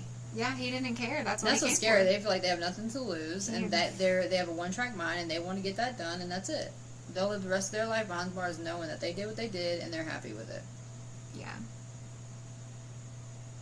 Oh, yeah, Lisa, I see what you're saying. I misread your first message. It's wild. But yeah, he did. He just stood there and waited. That's what they wanted to do. That's what's scary because there's no protection in between. If they have a one process and their mission is to do that, I mean, ultimately, no one's going to stop them.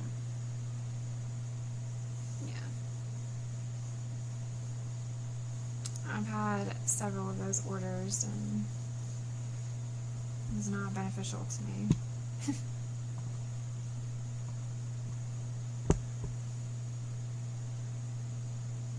I feel like that was a good episode. I'm excited to edit it and add in. I want to find the clip of her friend talking about her and put that in. Okay. Put that quote in. But nothing else was released. I don't think. The surveillance is not out. The body cam's not out because it's still active case. Yeah. Like, he's not been convicted yet, and he has court on Monday. So I'm interested to see what he has to say. yeah. Well, that'd be crazy if it was like it wasn't me. No.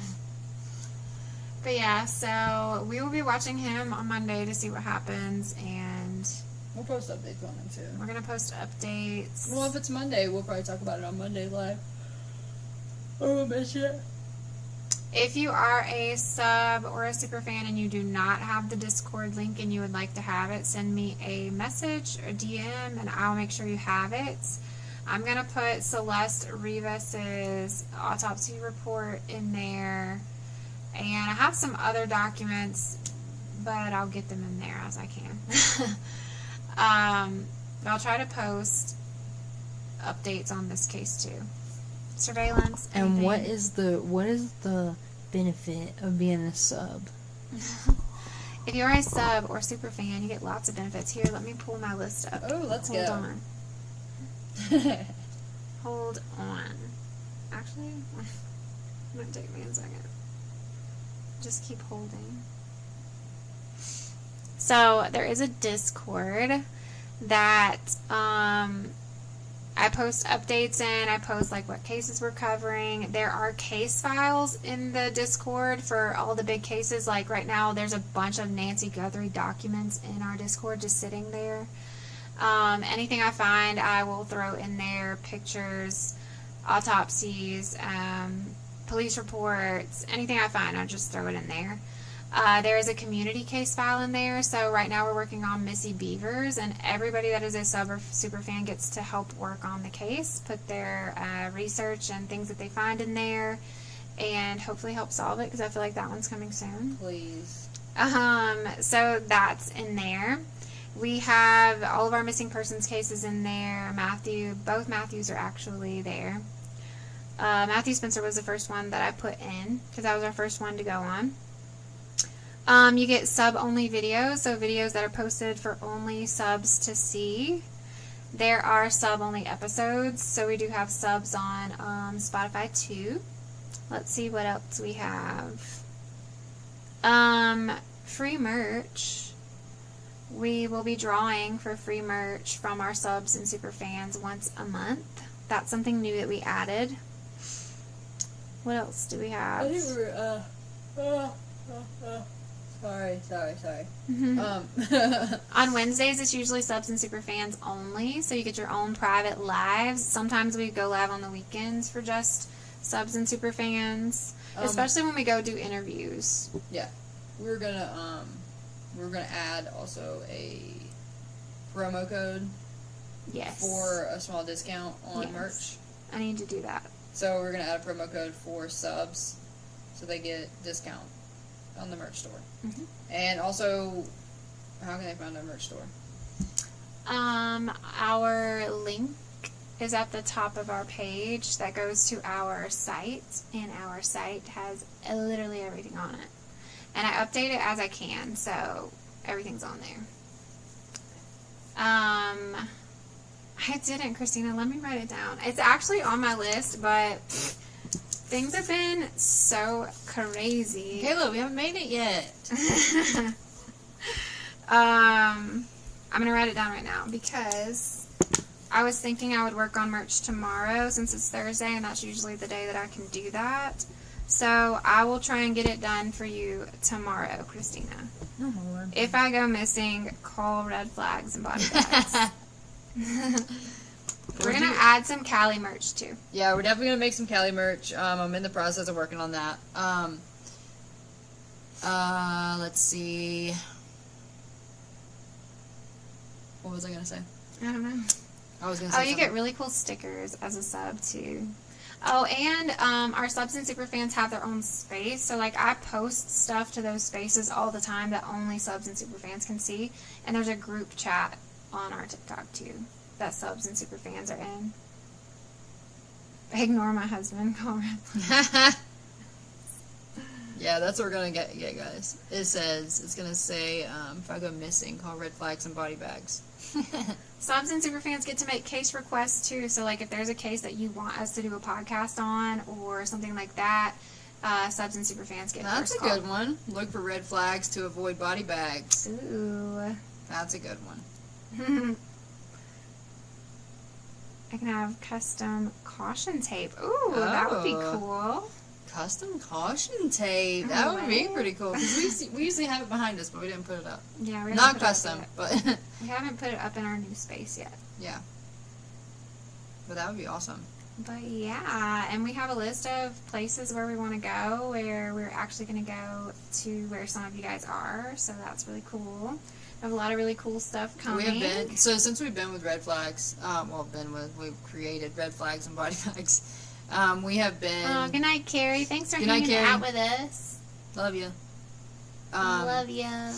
We have been to Stillwater, Oklahoma for the Jesse Butler stuff. That was an experience. Mm-hmm.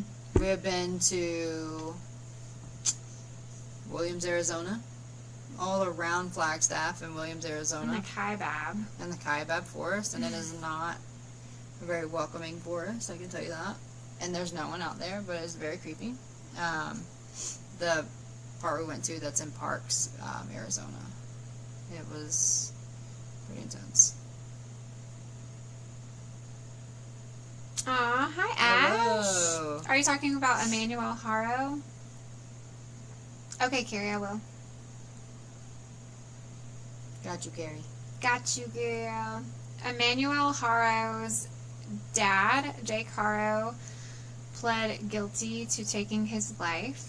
That was last. What was that? That was. It was October because we were at the pumpkin patch. That's how I remember too. That's how I remember too. He pled guilty, and no real details have been released around that because Rebecca did not plead guilty. Emmanuel's mom did not plead guilty. She's still maintaining the not guilty plea. So she is still headed for trial. So they can't really release all of the details. They have not found his remains. He has not been located. I feel like if Jake had given them some sort of information about where he was, they would have been able to locate him. So I don't really know what happened with that, but he has not been found. I don't know. They're pretty hush right now about what they have. We don't know what evidence they have, but clearly they had something to arrest them and keep them like that, and to keep Rebecca as well, even though Jake Haro completely pleaded guilty. I mean, it was unexpected too. Like, no one expected that. He just showed up in court and did. But when you think about it, like, Emmanuel was about 7 months old, so that's not a very large remains. There's a lot of things that could have happened where he would not, I mean, you may never find him. So, yeah, Ash, us either. It's really very heartbreaking. And that's one of the, like, that was our first big that was our first big case. And it was, I don't know, kind of weird how it all happened, but you're welcome. Never forgetting Emmanuel. Christina, I have, but I've also heard several people confess to John Bonet, so I know that they have DNA in some form of DNA, like they have a little bit of DNA. And they are retesting it currently, the Boulder PD. I don't know why it's taking so long. It's making me anxious. It's because it's not a lot of DNA, and they have to, like, wait for new technology and then find a way to match it to someone. But they're probably closer than they've ever been.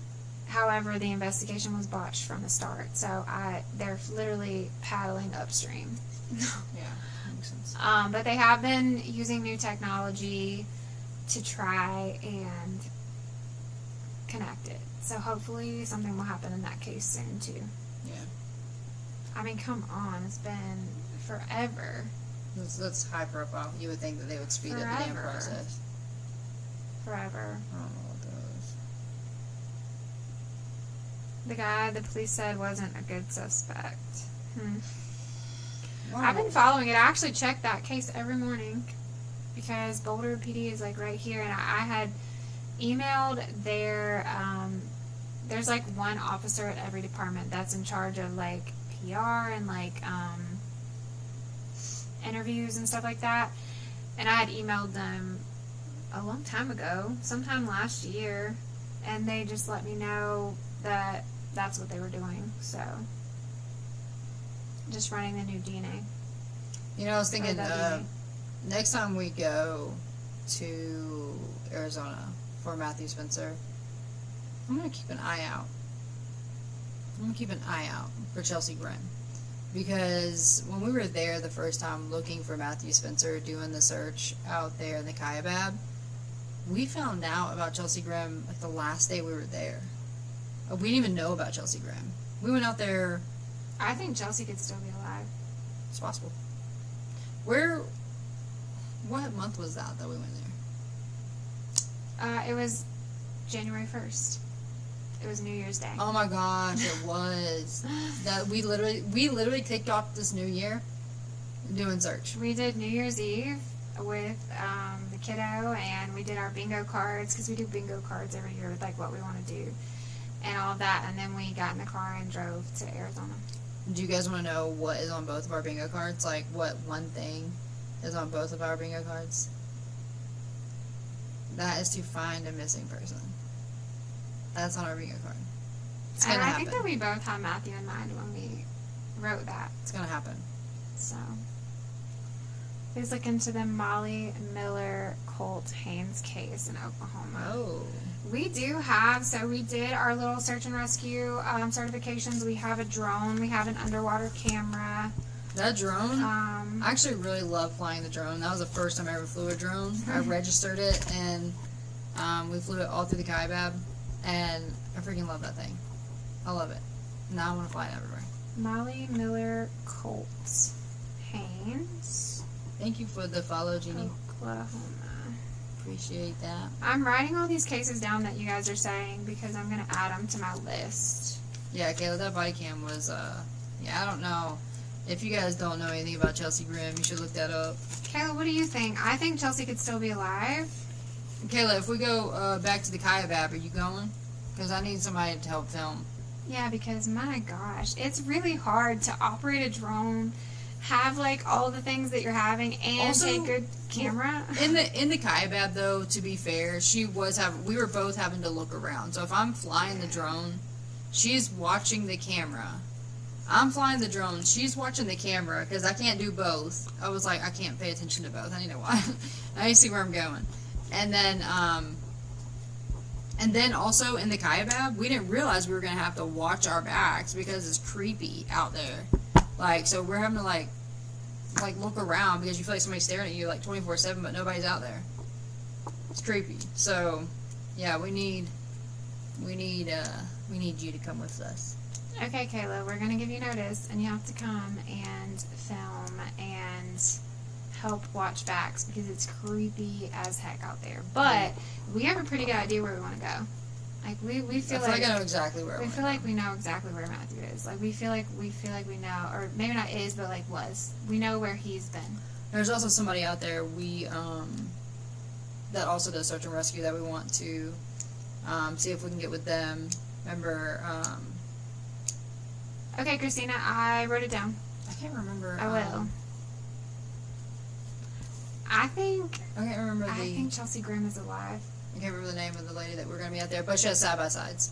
And where we want to go, Oh, we need a side-by-side. So either we can get with Amy or we can rent side-by-sides. But we definitely need side-by-sides the next time we go. Where we want to go, because there's so many trails, like driving trails, you go up and back into the Kaibab, like it's just wild. So like we want to get side-by-sides or something and go out there. Because I can guarantee you, yeah, we can easily walk it, but would we? Hell no. Because would we in any other place? Probably. But this place, I'm telling you, we walked down to a pond because we were going to throw the underwater camera in it. But that was so creepy. I don't even know. No. Say when, I'll run the side-by-side. Okay. Girl, let's go. Okay, let's go. Lisa, are you close to Arizona? You want to go? Hey, Voices, Hey, how are you? Voices. Yeah, if y'all know anything... Oh, my God, I just said y'all. If y'all know anything now. Anything about me, you know that I would literally walk 30 miles, no problem. Like, I don't care. I'm literally Forrest Gump. But I would not... In a heat advisory. In a heat advisory. Like, I don't care. I will skate across the freaking causeway in 103-degree weather. I don't care. But I wouldn't even walk. Like, I wouldn't walk away from the car. Let's go, Lisa. I was too scared. In Texas, travel for a living. Let's go. That's what we're trying to do. We're about to be traveling for a living, guys. It's coming soon. Yeah. But yeah, so it's in the Kaibab. It's in the Kaibab portion of Parks, Williams, Arizona area where the old historic Route 66 is. It's creepy as shit. It's creepy. It's very creepy. Especially if you like do your research and know anything about the Kaibab, then it gets even creepier. And I'm glad we didn't do that before we went. Yeah.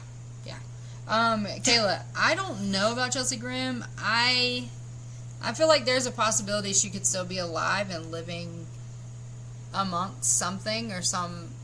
I think the people. body cam is sus. I think Yeah. all of the footage of her is sus. I think some of the reports of people that say they saw her is sus. I think the female police officer that could clearly see she was in distress and didn't do anything and didn't report it is sus. But after some stuff that we learned, it actually starts to make sense. It's a lot, but I think that she's alive. I think that she had a mental health crisis, and I think that someone took advantage of that, or some people took advantage of that, and I don't know where she could be, but I don't think she's not alive. I think it can go either way. I need about 2 to 3 weeks notice. But what's scary Gotcha. though is driving through that Kaibab. We were going, and the roads, it's all dirt roads. It's all, when we went, it's all super muddy, like potholes everywhere. Like you're constantly like the whole time. The places that she went, we were probably right up in there, right up in those areas. Christina, I saw the one about Kristen. I see that the system failed her. Sometimes when they come in, they like all come in at the same time. We now know that the Artel with a C runs, or there is not the Artel. There is a specific Artel with a C that runs through the Kaibab. Yeah. There's sort of a tie to one of the PDs there with that group of people. All right, Kayla, bring it. I mean, honestly, bring it, because I was on edge the whole time. We had mace and a sharp force object. And we had a and a taser, because those are my favorite.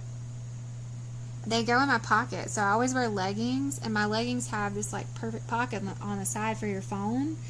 And so when I go walking or anything, I like to just slide one down in there. A taser. Oh, okay, Christina.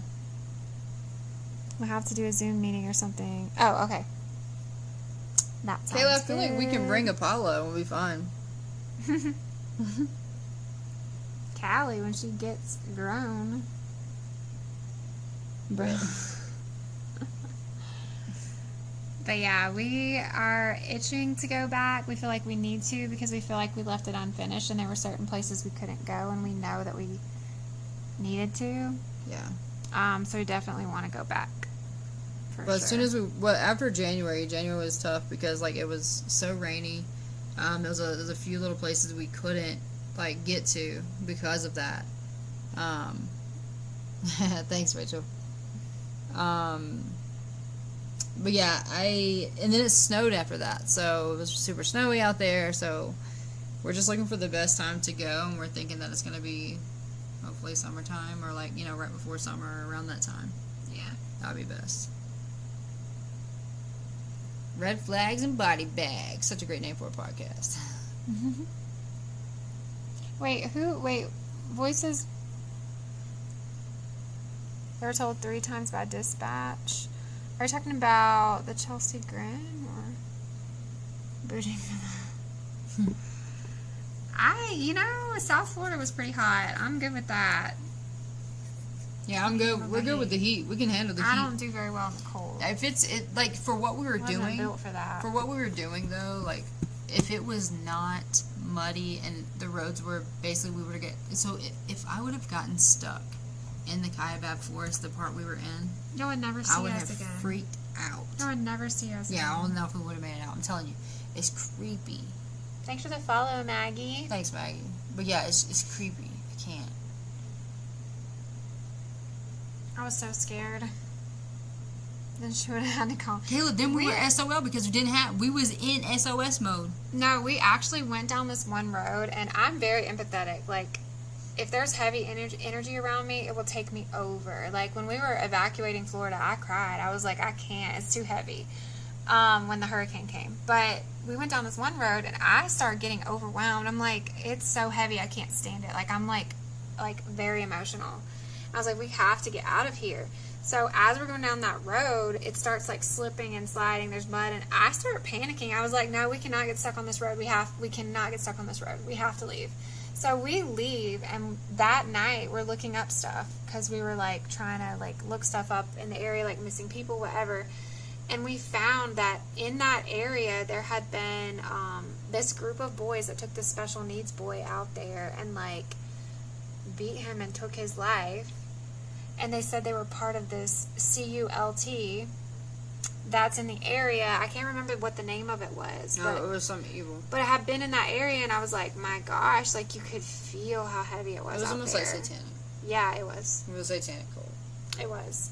But you could feel how heavy it was out there, and it was just that's really what it felt like. It didn't feel like yeah, maybe some, like, definitely animal presence out there, but, like, I wasn't scared of that. You know what I mean? At least I could I don't know. It wasn't that. It was people.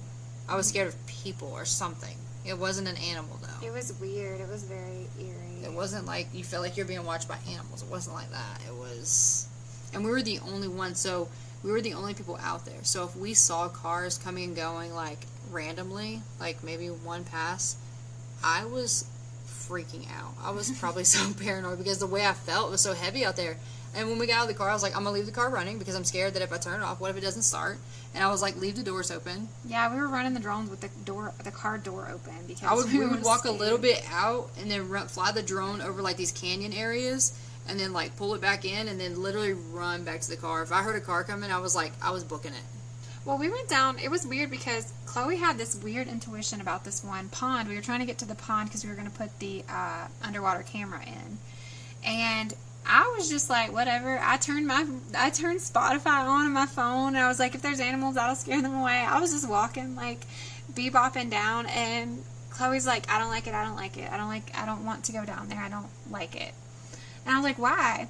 So we get to the edge of the water, and we realize, like, there's probably not a good spot to get to where you don't have your back to the woods, and it's like a pond in the middle of a forest. Like, that's where the animals Not are to going. mention, we just walked through sinking mud. And we had seen some big footprints. So I was like, that's fine. Like, it's pretty murky anyways. I don't think we would be able to see anything. Mm-hmm. So I was like, that's fine. Let's go back to the car. Well, we turn around to go back to the car, and there are literal fresh footprints in the mud, like boot footprints, like male footprints or whatever. But nobody was there. There was nobody around us. We hadn't seen anyone for hours and miles. Like, there was no one. And I was like, we didn't walk that way because we went around the other way. I was like, we didn't come this way. Like, where did that come from? It was just really weird. There was like, just a lot of weird stuff. I was getting very, when I get overstimulated, when I get scared, I get really overstimulated and I get really annoyed. Like, I get annoyed.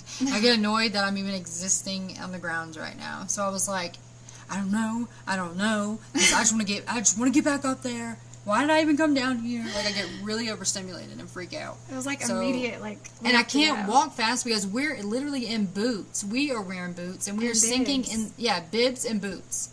And I'm sinking in the mud. Like, our feet are literally going, like, at least that much into the mud. Like, it's sinking. And you have to walk up. Lisa said that sounds supernatural. Lisa, when we go back, I would love to take our ghost hunting gear because there's so much energy in that forest. It's not even real. Like, there's so much energy. It's a very heavy area, for sure. That would be kind of cool to do. Oh, and we'll make Kayla do it. Kayla needs to go with the ghost hunting gear. Kayla, we can do it in the daytime. Right? I'm telling you, you don't even have to be out there at nighttime for it to be creepy as hell. No. We were there in the middle of the day in the morning. We were there from, like, sunrise to sunset. Like, and before at sunset, we were out. We were not staying past. I want to be back to where we were staying. I wanted to be in the room, like, doors locked, in the room, like, whenever sun went down. We made an agreement when we got there. We're like, when it gets around sunset time, we're going in. Like, we're not staying It was out eerie. Here. The whole town was eerie. The whole town. We literally went to this tiny town, and I guess it was Williams, right? Or Parks, one or the other. Williams. It was cute, though. It's super cute. But when we got there, we went to this gas station. We're like, he had to have come to this gas station. Matthew had to have come to this gas station. Like, it's the only one around. If he needed anything to drink or anything. Oh, it's that like was one weird. tiny gas station. The gas station was so small that, like, it's a tiny gas station. And on this side was a freaking post office for the little tiny town of Parks. That was a weird experience, though, because the girl that we talked to, she was like the gas station clerk / post office worker, and she was behind the door, like in the post office area. And so I called her over, and we start talking to her, and I noticed everything, and it's because of trauma. Like, I noticed little movements that people make, like everything. And I noticed that she subconsciously reached for the door handle. Like, she was giving us this blank look, and she, like, wasn't really, like, answering our questions. But while she was doing that, she reached for the door handle and just kind of let her hand sit there, and then she pulled it back. Mind you, it was the half door. You know, the old school half doors? Like, where the post office had, like, the bottom half. Does that make sense? Like, is that a half door? Yeah. So the top door was open. So the top part was open. Yeah. And then, like, the bottom door, and she was reaching for the bottom handle. Of the she's bottom like standing there looking at us, and she's reaching for the door handle, and I was like, and I'm showing her the picture. I have the picture of Matthew Spencer in his car. yeah. It was like she wanted to get out of there. Like, she didn't want to talk to us. Yeah. She didn't want anybody to see her talking to us. I was like, literally, we're here for a win. I said, I was like, look, we're here looking for someone. Is it possible, you know, if I show you this picture, can you tell me if you've seen this person or this car? Does it look familiar back in? Because it wasn't that long ago when we were there. And she was like, okay. And then I pulled up the picture and I was showing her, I was like, look, this is Matthew Spencer. This is his car. And she was instantly like, she, like, wouldn't answer. She's like, no. Like, she started saying no before we even showed her the picture. She was like, no. I was like, I'm like, what? Do you you don't recognize it? this car? You don't recognize this man? What about this tag number? Do you recognize any of this? Because it's a very tiny store. You would remember anyone. Like, if we walked up in there today, the other clerk that was in there probably would be like, hey, like, would recognize us because it's how small it is. Yeah, Kayla, I took pictures of that whole gas station. I took pictures of their signs outside. I took a video out front of the gas station. Like, I was not playing around. Yeah, it was. I was not playing. That's the thing, though. There was cameras outside the gas station. Like, I don't know. I feel like if I can get a hold of those cameras back in August, I would see Matthew Spencer's car. Well, also, not only is it the only gas station in the area, and it's right near where he last pinged, but inside the gas station, there's, like, a little nook, like, back. You know how some of those old, like, small town country stores have, like, an area for you to hang out in, and there's, like, a little table. There was games and, like, a TV, some books, like, just a place for somebody to hang out. Like a tiny, like a little nook. It wasn't huge, but yeah, it was like somewhere somebody by themselves would, like, chill. Somebody by themselves would, especially someone who was, like, passing through traveling. They had been sleeping in their car. Like, they would come in and hang out for a minute. There were drinks in that area. Like, I feel like that's some place that he would have stopped by and at least hung out for a minute. And so, I just wish that I could look back at those cameras. Yeah. But it was sus that nobody wanted to talk to us. Yeah. There. Or that girl didn't want to. It was odd. It was an odd encounter. Because I will tell you, I went back to the store 2 days later. She was not there, but two men were at the counter, behind the counter. And they were fine. And they were totally chill. I was like, since you guys are here, I would like to ask you if you've seen this guy or this car or whatever. Like, if you heard of this guy, Matthew, blah, blah. They're like, it's hard to say. He has a familiar face. And then I was like, yeah, but they were really, like, open. They're like, but I'm pretty sure somebody came by and left a flyer, like, a few months ago or whatever, outside. He's like, but if you have a flyer or something like that, I would put it up for you. And definitely, we can put the word out. And I was like, okay, appreciate it. So he was super chill. Okay, now that part. Okay, so that part, Lisa, that part. Okay. That's what I felt. That's the vibe I got. We felt that instantly. We literally went to the tiny town because we had to eat, right? Like, so we went to this tiny town. It was in Williams. We went to this, hole-in-the-wall Mexican place. It was odd. And we literally felt like people knew we were there and why we were there. Because after the first encounter at that gas station, I felt like it was instant. Like, the whole freaking town knew why we were there. Mm. And how do you, like, you can't, we clearly did not fit in. You know what noticeable. I mean? We stand out.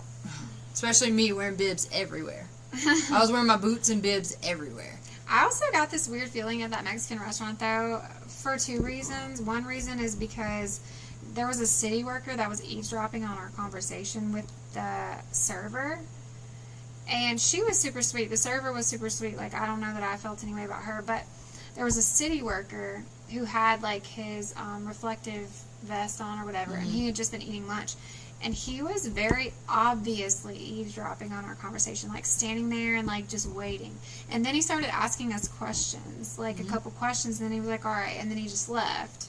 So I thought that was Well, weird. he was- But then, Well, he kind of misdirected us. Well, he tried to direct us somewhere a little bit. Like, yeah, oh, we can try this area. He was like, why don't you go south? Why don't you go Yeah, south? you need to go over to Prescott, like that area. You can check over there, like with the whole, like, you know, there's some runoffs over there. You can check that. And I'm like, but his last ping was over here, and he's trying to like direct us over there. And I'm like, whatever. I don't know. I just kind of felt weird. Like all eyes were literally on us.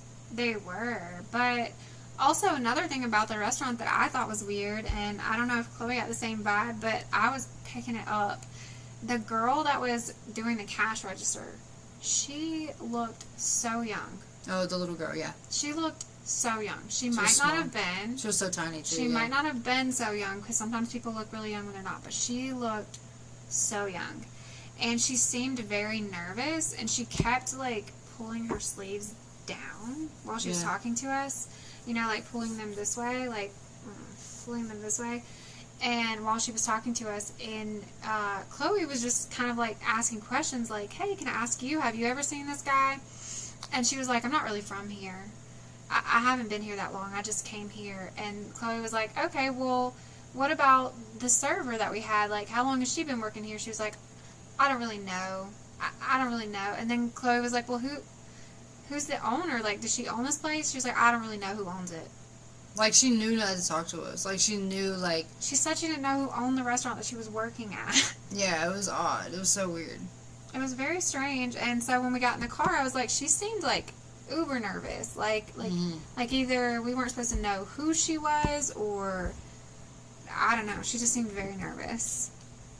I mean, you know, true. Kayla, me too. Well, you know, her, like, what we thought was her family, was in there. Remember, it was like someone that could have been her mom, and then someone that could have been her grandmother was, like, in there eating, too, because she was over there talking to them when we checked out. She came up. So, I mean, like, that's a possibility. Or, I mean, she could have just been a nervous person. You know what I mean? Just a nervous person. But, like, it was just all these little things. Lisa. I came from a small town, and I was scared of... I couldn't even Yeah. go in the grocery store by I mean, myself. totally true, and I probably look like a person some people wouldn't want to talk to. If you're, like, stuck in a small town, you may not want to talk to me, because I am very I'm very, like, I don't know, what do you call that? I'm talkative. I don't I know, feel scary. like, no, not scary, but, like, if someone's anxious, though, and don't want to talk to outsiders, I'm very, like, yeah. how's it going? How are you? Like, I'm very, like, outspoken, yeah. So for her, maybe that could have been like, I'm scared, I don't want to talk, I don't like talking. You know, maybe I feel like it put her on the spot, and that's possible too. Yeah. I mean, I can understand that too, because I literally, like, before trauma, I couldn't even go in the grocery store by myself. I swear to you, I couldn't do it. Extroverted, yeah, I'm a Gemini. But yeah, I mean, I have no problem talking to people, you know, like, I mean, I was a realtor for a little while, like, I can talk to people. That's all you do. And you gotta be, like, extroverted for that. But yeah, we had some experience there. Mm-hmm. We thought that the kaibab was very creepy, very eerie, very But heavy. we did say that when we do go back, we don't want to go alone. Because there's no hiding who we are. Now that our platforms are growing so much, I'm sure, like, I know obviously not a lot of people know who we are and what we do, but there's probably quite a few people in that area now knows who we are. Yeah. Because of how much we've put out on social media and how much we've tagged the area. You know, people We have seen even something. joined the Facebook groups. Yeah. Yeah. So, yeah. So, yeah, some people know who we are, especially in that area. So, Kayla's coming with the camera And the pew! and the, what was I going to say? The pew! The bouncer shirt or the staff shirt. Kayla, we're going to get you a shirt that says staff. Security guard. Security guard. We'll give you a hat to security. Red flag security. Security. Actually, I'm going to do that because that would be great. Lisa, you can come too. People will think that we actually have hired a security guard. A security Bet. detail. Lisa, come too. Bring the side by sides. Let's go. But no, we would feel a lot safer and a lot more, I feel like we can cover a lot more surface area because I feel like there's a lot of spots where we parked in the middle of the day in the sunlight. There's a lot of spots where we parked and ran the drone. I feel like I could have done a lot more on foot if I wasn't so terrified. If I wasn't so nervous about someone coming up on us, I feel like I could have covered also it was so muddy. much. Like, we couldn't get through a lot of areas because it was so muddy. True. There was one spot that That's I true. really wanted to go, and we just couldn't get in there. You know that place where we saw something reflecting? Mm-hmm. That road that we wanted to go down so badly, but we couldn't, but it was reflecting something? Like, I feel like we could have walked a little more, but the thing is like, if I walked a little more, if something was down there, like animal, person, whatever it may have been, we wouldn't have been able to make it out fast because of the mud. Mm-hmm. We could have walked it, you know what I mean? But coming out of it would not be fast. It was. Yeah. So it can be hid or in the open. There you go, Kayla. You're hired. You're our new security detail.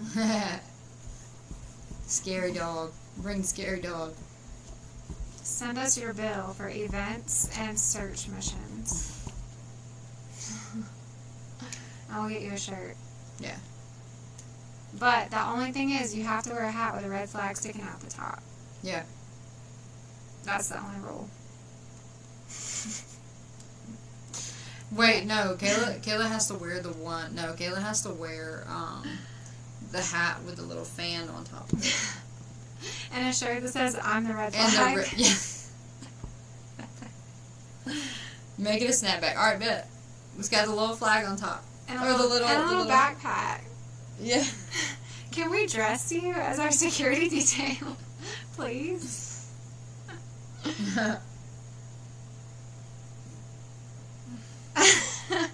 We'll get you some socks. And you can pull them all the way up. Oh my god. Chloe let me dress her one time. It's in a video on our other page if you guys would like to see it. Other tag. The page. Chloe's going to put our other page in the comments so you guys can go over there and check it out. It's pretty funny. It's kind of an older video though. You might have to search for it. Beware, we're weirdos, so I don't know what you're going to see. But it's pretty funny. If you're watching on YT, Twitch, or FB, it is Chloe plus Dana Unfiltered, or Chloe Dana Unfiltered. I can type it in that box. Alright, I just pinned it. If you guys want to follow, have at it. It's more of a funny, lighthearted page. It's not true crime. It's something for us to have a good balance on what we do, because we can't do this all the time, which this does take up a lot of our time with research and everything, which we love, but we have to have a good balance, you know. So we have that page, and also Callie's on that page, which is our new Bernadoodle. Thanks to Kayla and Dana. I was surprised with Callie. We'll make Kayla a shirt that has a toe tag on it. We're actually gonna probably get off here soon, so maybe we could let you guys see Callie before. You want me to grab it really fast? Before then, but you better say your goodbyes and everything when you do that, because you know she's gonna have to go outside. It was all D-Dog, to be honest. Actually, it was Kayla. I was along for the ride. I don't know, y'all made some happen though. Y'all surprised the socks off of me. I had no idea. I thought we was going to have dinner with a famous person. She thought she was going to meet Melissa McCarthy. Melissa, if you're watching this, she's obsessed with you, and you should probably make that happen. Tammy! Oh, I should just put that on Instagram. That's where we have the most celebrities at on our page. Yes, with the dream We have a lot of celebrities on Instagrams. Yeah, if I can meet Melissa McCarthy, that'd be great. You heard it here first. That'd be great. Alright, I was gonna say awesome, great, at the same time, grot. Thanks for the follow, Toodaboo. Toodaboo. But we will be live Friday. We haven't decided yet if it'll be this page or the other page, but either way, we'll let you know where we'll be live at on Friday. Yeah, make sure you follow both so you can always see when we're live, because we do try to go live on the other one too. We are on every platform. Literally, you name it as a platform, we're on it, including Twitch. Yeah, we're everywhere. Mm-hmm. We're kind of just like everywhere, and you can't get rid of us. We are. And we're not talking about true crime. When we're not talking about true crime, we're doing something really silly. We're fun. And we travel a lot. We have some really good pictures and videos of some really pretty places. Yeah. And we like to go on adventures, so we like to take you guys with us. We love taking you guys with us on adventures. Yes. One of Carrie's first lives with us was on that other page for Sunrise at Red Rocks. What? Cheryl. Oh, was it Cheryl? It was Cheryl. Sorry, my bad. Where's the next trip to? Where's the next trip? Next trip? We have a lot of adventures coming up, actually. I have to look at my calendar. We're about to be on the road, guys. It's about to be real. Very soon, we are going to... So we both, like, for those who don't know us or what we do, like, we both have full-time jobs. Not this. I'll be done on May the 21st. She's a teacher. She is almost done and actually done with the contract. She is not signing again. So she's done. So it's going to be full-time this. So all love and support, we will take it.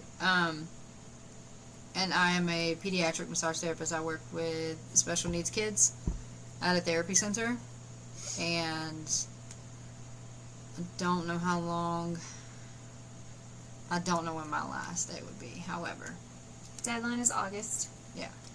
And we've been doing a lot of stuff behind the scenes, but we have been joining, we got invited to this one platform where we can, like, go and stay a lot of different places in a lot of different, not just the United States, but everywhere. But we were looking at some things this week where we could do volunteer work with the pediatrics and with kids or whatever and go visit places. But really our big main goal is to advocate everywhere. Go and find people and cases that need a voice and make a change. Which I guess we both kind of do that a little bit now, like, yeah. With our jobs, like, because a lot of my kids that I see, like, for instance, today I saw one that was 2 years old that is nonverbal and most likely would never be verbal. And most of my kids that do come into work are nonverbal, so I have to advocate for them. Their parents advocate to me, and I have to advocate for them as far as, like, oh, it's got to be this, like pain-wise, because there's a lot of ailments that these kids could be born with, and it's, yeah, I know how to help. But I do have a 4-day weekend this weekend, so we are going to be doing something this weekend. It just won't be a very far trip this weekend. Unless we somehow randomly end up in Vegas getting a Euro. I don't know what happens, but... Would I drive to Vegas for a Euro? Yes. With Kayla and Nicole, yes. Probably will. Probably. But yeah, so next trip is probably going to be Arizona. We do have a nice place that we like to stay along the way if we had to stop in between. Yeah, we found this really cool place, and the like guy it a was lot. so nice. We need to give him a review because we told him we would. We had Callie on the way back, and he literally tried to buy her. He would try to from buy us. her. The from manager, us. he's like, I'll take it. I'll buy it right now. And I'm like, no. And he didn't even know that we were content creators, but, like, the stay was so nice. Everything was so clean. And then the next morning we were leaving, he was asking about Callie, and I was like, yeah, we're content creators. We just, we travel a lot, whatever, and we will definitely stay here if we come back through. And he was like, oh, give me a review. He was cute. sweet. Good night, Lisa. Thank you so much for hanging out with us tonight. And thanks for becoming a super fan. Yeah. I'm excited to hang out. I will send you that link, Lisa. And if I don't, just remind me, but I should. Do you want me to go? Alright, I'm about to bring out our mascot. I'm about to wake her up. Literally, this is the time. She's the absolute freaking cutest and sweetest. So, hold on a second. I'm going to go get her. I'm going to get Callie. Okay? I'm going to wake her up just so she can come see you guys. She's been a sleepyhead, but she went on a She long needed walk. Like, she was biting leaves and... Alright. I'm going to It get was a Callie. lot that was happening. Stay tuned. Yes, I will send out the Discord link to everyone who needs it and has not been added. I will. I'm about to be on my computer for a little bit editing this episode so I can get it up. So if it doesn't happen tonight, it'll happen in the morning. I do my best work in the morning when I first take my ADHD meds. That's when the best work happens. That's when the magic takes place. After that, it's like... And then I need to get some more ADHD medication somewhere throughout the day. I just have really, really bad executive dysfunction. Really bad. Brilliant mind that doesn't know how to operate all the time. My brain gets tired. Oh my goodness, I know. She had to give her water. She was thirsty. Are you ready to say hi to everybody? Look at your hair. It's so good, Callie. Oh my goodness. Your hair's so cute. You have a mohawk. Oh. She had to get her a big old drink of water. Did you miss me? Oh.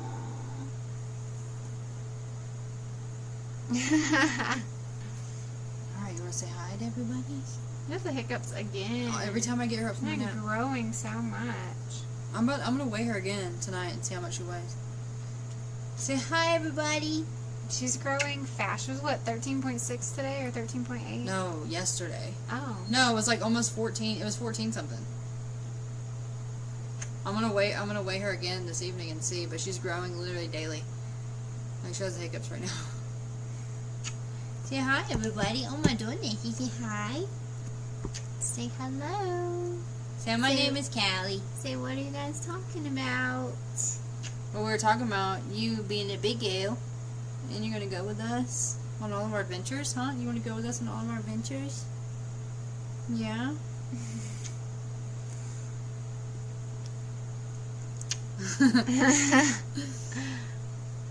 Chloe, I'll take a small, medium dog. Here's a large. Yeah, she is literally 10.5 weeks. I'll show you. She's a big girl. She is 10.5 weeks. She likes food. She is very sweet, huh? You're a very sweet girl. She likes food and she likes treats. Hi, welcome in. Hello. Oh, baby girl here. She got a little crusty under her eye. You have crusty eyes, Callie. She needs a haircut already. Yeah, she does. You ready to go potty? Alright, I'm gonna take her outside, guys. Since she's been sleeping for a while. Like she's Oh still my yawning. goodness. Oh my goodness. She's still yawning. She will yawn literally for the next 10 minutes. Look at this big baby! She's a big girl. She's a big girl.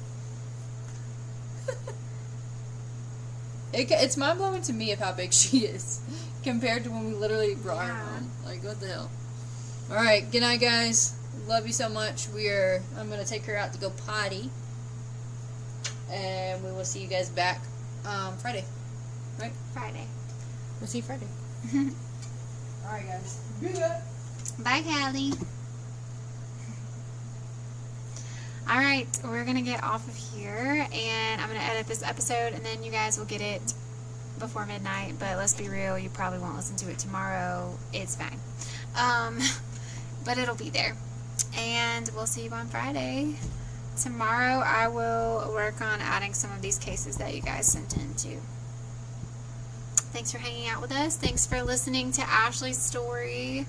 And thanks for supporting us and all the things you guys do. We could not do it without you, and we appreciate you oh so much. I hope everyone has the best night ever, or something close to that. And we'll see you guys next time. I always forget how to get out of here. Okay, love you, bye.